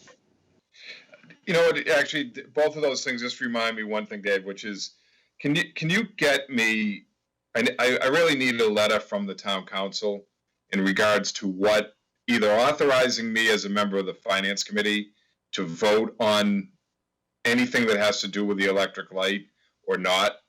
I did last year recuse myself from voting on our budget, only just out of safety and precaution. I don't personally think I have to, but I would appreciate if I can get something in writing from the town council. Just as of late, there's been, as we both know, things have been brought up, and I don't want to get caught in the middle of one of those if possible. So, but otherwise, those are actually two really good initiatives on our part, I think. Good. Steve, do you have any questions for David on the budget? No questions. Thank you, Dave. Okay.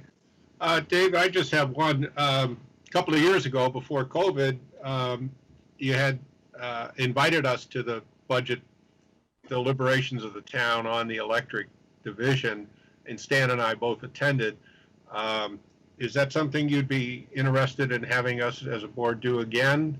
Is this going to be virtual, I assume? So they're working. They wanted to have it live with limited number of attendees and people that could call in virtual.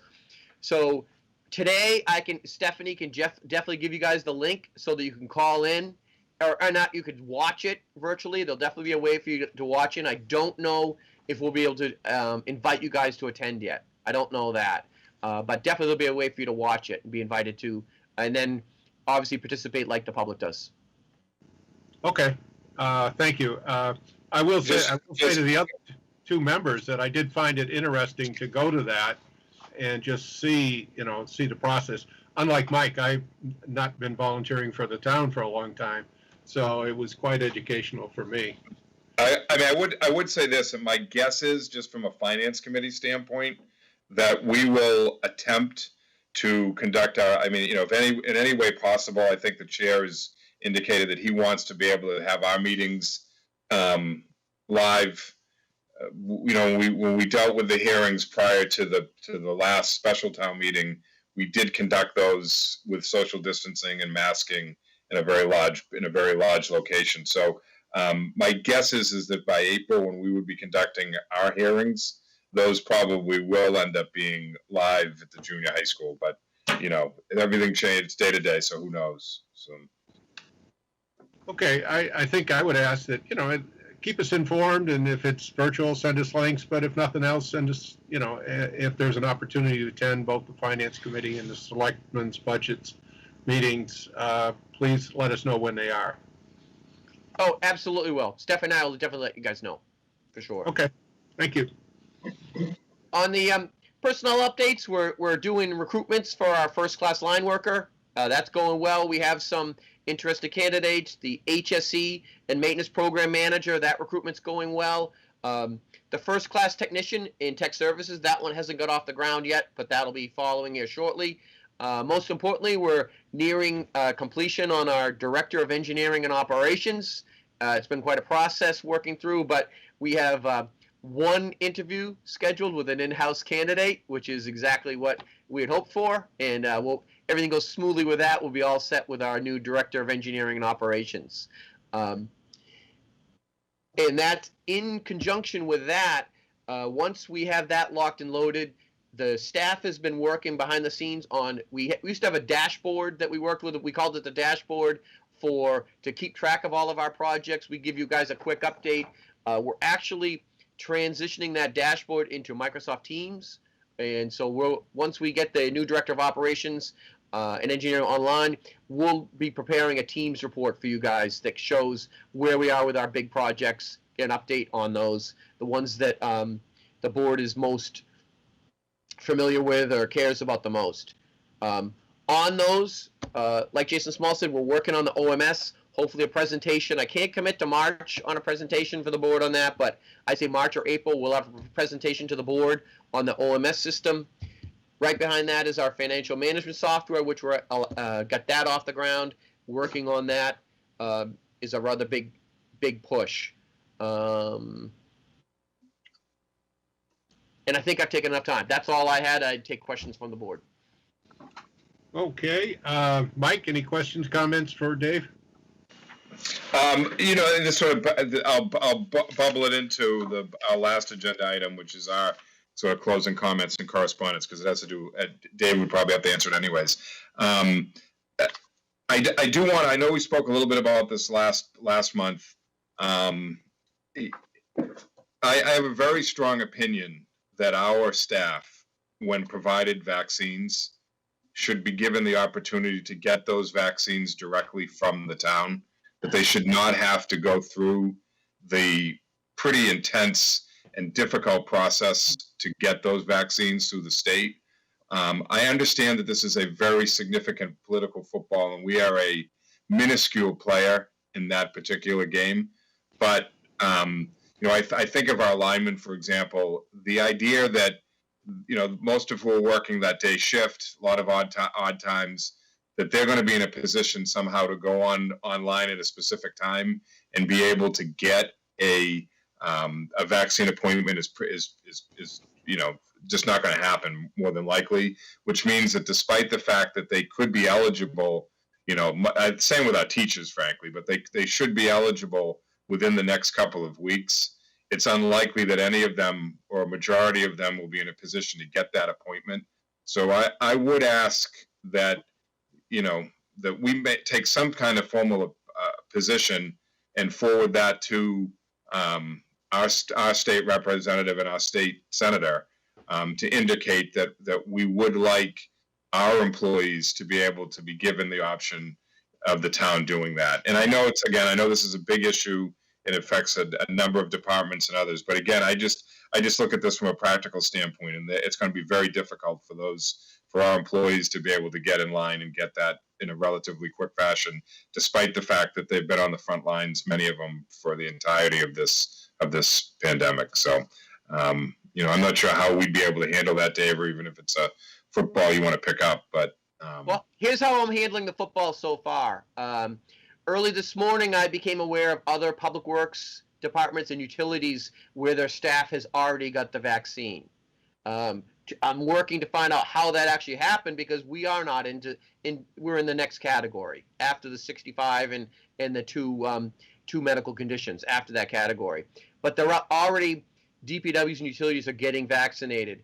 I started with an email this morning to our director of health here in Danvers to see, are we missing something? What where, where are we missing something that these other people are getting it and we haven't yet? So I'm starting with our Director of Health before I go to Steve Bartha. The process will be the Director of Health, then I'll bring him in with a conversation with Steve Bartha to talk about what we can do for our staff, and we wouldn't be sending anything to our state rep unless it comes from Steve Bartha. We'll function through him. But the message that you guys brought up about we're on the front lines, I'll be bringing that up with Steve and talk about when is it the right time to send a message, and have we unturned every stone that we can provide some vaccines to our staff. We'll be looking at that. Very good point. Thanks, Dave. That's great. Thank you. I'm good. Okay, Steve, any questions, comments for David on his report? No, Bill, I'm fine. Thank you. Okay, Dave, just, I can think of one that related directly to what you reported. You mentioned we're closing in on filling the engineering operations director job. You had reported last month that you and Steve were working on making that a non-union management position as opposed to being in the union, which it currently has been. Is there a resolution to that? Yes, it's going to be, the position has been put into the management staff. It's going to be a non-union management position, correct? Okay, will that then transfer to the management budget of the town as opposed to being part of the electric division budget? No, only department heads are in that. There's a department head budget. The rest of the management salaries will show up just like it is now. Okay. Correct, Peter? Yeah. Okay, I got several that are just kind of really quick updates from what you reported on last month. The Smith School RFP. So the Smith School, it didn't get sent out yet this month. That RFP is getting close to being able to go out. It's not out yet. Is that for the construction? Or it's an RFP for a company to come in and either construct and install panels that we would own, or a company that wants to lease us the panels, a lease to own. Okay, the panels being what, the transformers and everything, the electrical subsystem of the school? It would be panels that go on top of the school and a transformer that would take that electricity and throw it right up into our distribution line. I forgot. That's the solar panels we're talking about. Yeah, solar panels. Yes. Okay. Aging is showing up. The DPU investigation, I assume no update? No update on that, sir. Okay. Landfill solar project? The only update on the landfill solar is that we are working to schedule a public meeting to let all the abutters of the landfill know that we're planning this soil fill project and solar thing. It's a requirement of DEP to do a public meeting, and that's being scheduled right now. Could you send us that schedule when it's out? Yes, we will. Yeah, I might like to sit in on that. We'd love to have you there. I looked at the Danvers Electric website, and the MLB page on there needs to be updated.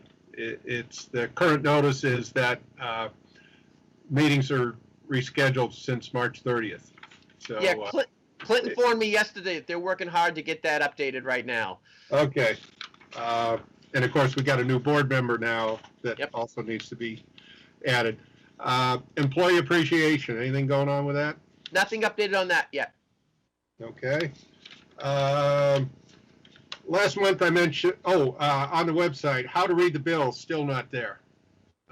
We've been talking about that a while. I think Jeff suggested it, Jeff Ely. Just again, something that would make us a little bit more user-friendly. Angelica's been working on that and running it by Clint so that we're all on the same page with that. We're making progress there. Okay. We have Good. a draft ready to go that we can send to Dave to send to you guys. Okay, great. Thanks, guys. Glad to hear there's some progress. I think last month I mentioned, just as a wild idea, have an employee attend the board meetings just so they can kind of see what's going on. Again, it's just an idea you guys can think about. Nothing more than that. Efficiency audit results, that dashboard. This meeting's already been kind of long, but maybe could we add that to next month?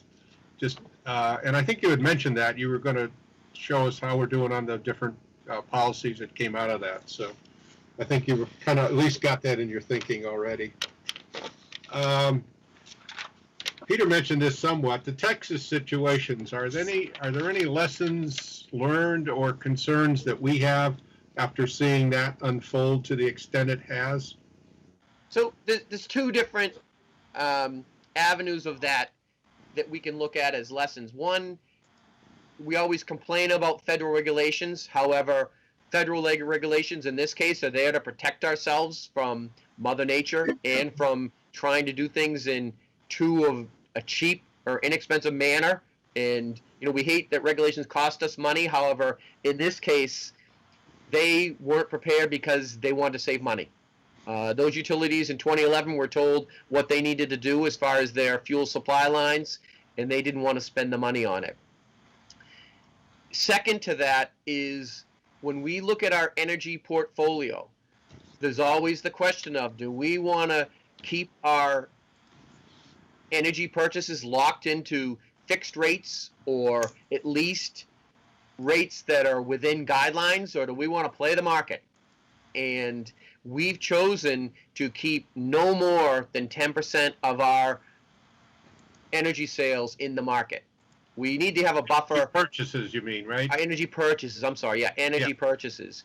And so we've chosen to do that. And on some of our contracts, we have a little flexibility in what we pay depending on market conditions. However, for the most part, we're in relatively fixed rate energy supply contracts, which let us keep those purchase costs as stable as possible.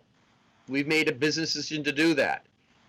In Texas, they didn't do that. They're playing the market. Some places are playing the market wide open. Some customers are doing it. In a couple years, when we've had the auditors audit our books, they presented us, and Peter remembers, they'll be right there at the audit review. Hey, you guys, if you didn't have all these contracts, we're in the market, you could have saved $3 million this year. And we're like, yeah, and we could have paid $6 million extra the year before. And so it's so that's not to say we couldn't get hit with force majeure events up here. If we lost the Seabrook plant, granted, we have contractual things where they're supposed to absorb costs and recoup us. However, if there's a force majeure event, it took out something like Seabrook, and we had to go out in the market to get power at the worst possible time, we would be subject to high increased costs. We're set up different than Texas. We wouldn't automatically pass those on to our customers. We would have to look at those increased costs and decide, do we use a part of our retained earnings to pay for that and only pass on part of it? We are set up with options, where in Texas, when they have a customer that's set up for variable rates and variable power, that customer is on the hook for that money unless they make some extraordinary changes. So we've set ourselves up for a lot of options there to do that. When we look at our cash reserves, we used to call one of our accounts Peter, you got the name, I'm just losing the name of it, but the one that, a rate stabilization fund. It used to, a rate stabilization fund is what we would call it. And we still may call a fund that. And that's to keep 10, say 10, I'm just throwing out a number, but a number of $1 million in the bank in case we had a blip and we needed to stabilize the rate, we could use that money for. And I want to remind them, especially for the new policy that's coming out about the rates. Correct. Reserves, excuse me. Reserves, and part of that will be rate stabilization. And Okay. I do want to let the board know, some of those funds that we have in the bank came from settlements that we made with power supply contracts gone bad that were back in the past. We had, say a generating plant that went bankrupt and suddenly couldn't provide the power. We actually had to go back after them and recoup funds from them in the millions of dollars because of the losses that we incurred. So that happens. However, and so if something went bankrupt, we have a way to go back after those people. However, in the force majeure events, that's something we need to be prepared for with cash in the bank. Okay, good. Thank you. Hopefully I didn't get too confusing there, but. No, I think I followed you. You'll be glad to know I'm down to 2 questions. sometime after I joined the board, I asked and got for a while a public power magazine that you guys were able to set up for me to get. And I got a few copies of it. It has since not come out. I don't know if that's resulted of COVID or what. Yeah, there, Angelica's got it. Particularly now with Steve on board, could we get that for the 3 board members again? Yes, Stephanie can. Absolutely. You hear that, Steph? This is my first one I Very got this month. interesting. And I'll tell you why, and kind of for Steve's benefit. You know, I came onto this with really no background other than having been in manufacturing of power generation equipment 25 years before I got on this board. So I found it interesting to see what kind of publications are out there, what people who are in this industry, the public power, municipal electric divisions are in, some of which generate their own power, most of which buy like we do, what they were doing, how they were operating, what projects they were doing. I found it very informative, and it helped with my assimilation onto this board and understanding, a lot of what some of what you guys deal with on a day-to-day basis. For Steve's benefit, the other thing that I found interesting was very early in my tenure, Stan and I attended a meeting of the Danvers Water and Sewer Board just because they are the only other enterprise fund in the town, and just to see how they operated with David and company. So that was informative for me. And then Stan and I also attended a meeting of the Peabody Light Commission, which is a similar board, but theirs is independent of the town. They are politically elected. They don't report to the city of Peabody. So that was informative. And if Steve, you're interested, or Mike, have any interest in those, we could attend like Middleton's, Peabody's, just for education in how other folks are doing.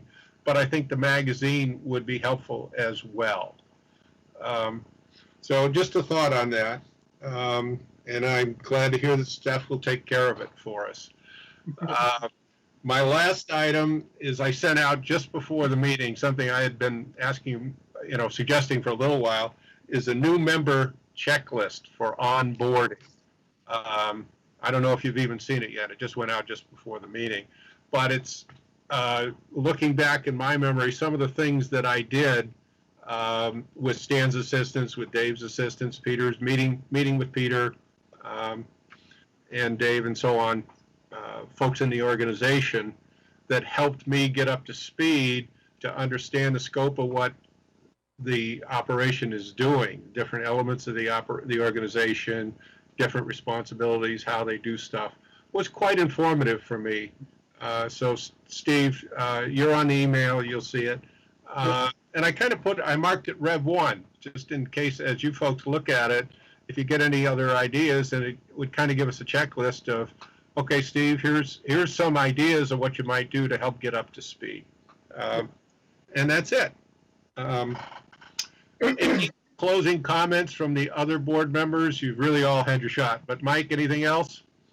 Just, I really want to thank Dave for using the term force majeure at least twice in a discussion, because I haven't heard that since law school. So it was great that that he added that in there. And the only other thing, and I apologize if this was mentioned before, but I don't know if we've even brought it up, is Dave, are we is there any talk about people on committees like we are getting a town email? And so we're able to sort of separate the professional capacity we have in regards to this from our, I know there was an issue that came up recently, and I don't want to really get into that, but I was thinking about the fact that if some question was raised about us, it would potentially require someone looking at our personal email systems, which quite frankly, I have a lot of client stuff on there and other things that are there with it. So Is that something that would be plausible or possible or even considerable with us? I believe I was told that yes, we can get you guys a town email. I think there was even discussion, should we require you guys to use a town email? So I'd be glad to check into that, see if I can get you one. Okay, great. Any board member that wants it. Great, thanks, Dave. And again, thank you for using force majeure, because again, that's just a terminology. I'll give you 3 other ones you can use next month if you want to get in there with it, so. All right. Okay, Steve, any final comments? I want Dave to spell force majeure right now. I don't know if he can spell it. No, I want to thank everybody. You've been very informative coming on the board. I've known a few of you, but you guys rock. You guys really do a great job for the town of Danvers. We appreciate it as a resident, but also as a board member now. And keep up the great work. Thank you. Okay, let's go once around the staff. Dave, any final comments? All set, thank you. Clint? All set, Bill, thanks. Steph? I'm good, thank you. Okay, Angelica? I'm all set, thank you. Okay, Peter? I'm all set, Bill, thanks. Jason? I'm all set, thank you. Okay, me too. Let's move on then. Clint, you forgot to remind me. Any public comments received during the meeting? Sorry about that, Bill. I probably forgot because we've not received any public comments at this time. Okay, thank you. Let's move on to setting the next meeting. So, Mr. Chairman, we did want to try to stabilize a little bit. This is the 4th Tuesday that we're on right now. Okay. Our first option, perhaps I could suggest we look at the 4th Tuesday in March. It is March 23rd to my calendar.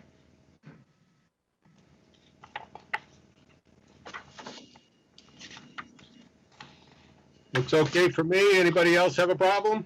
Anybody? That works for me. I'm fine. Works for me too.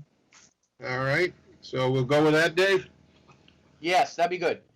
Okay, March 23rd, 8:30. I assume we'll continue with Microsoft Teams. Yeah, as far as I know, it's going to be Microsoft Teams, yes. Okay. All right. In that case, do I hear a motion to adjourn the meeting? Go ahead, Steve. Come on, Mike. I'll make a motion to adjourn the meeting of today. Second. Thank you, Steve. I hear a second. All right. We'll open it to a roll call vote. Mike? Yes. Steve? Yes. Bill? Yes. Motion is passed. The meeting is adjourned. Thank you all. Another great meeting. Thank you. Thank you, Thank you, you. Bill. Yep. Bye. Bye, everyone. Bye, Bye, Angelica. Angelica.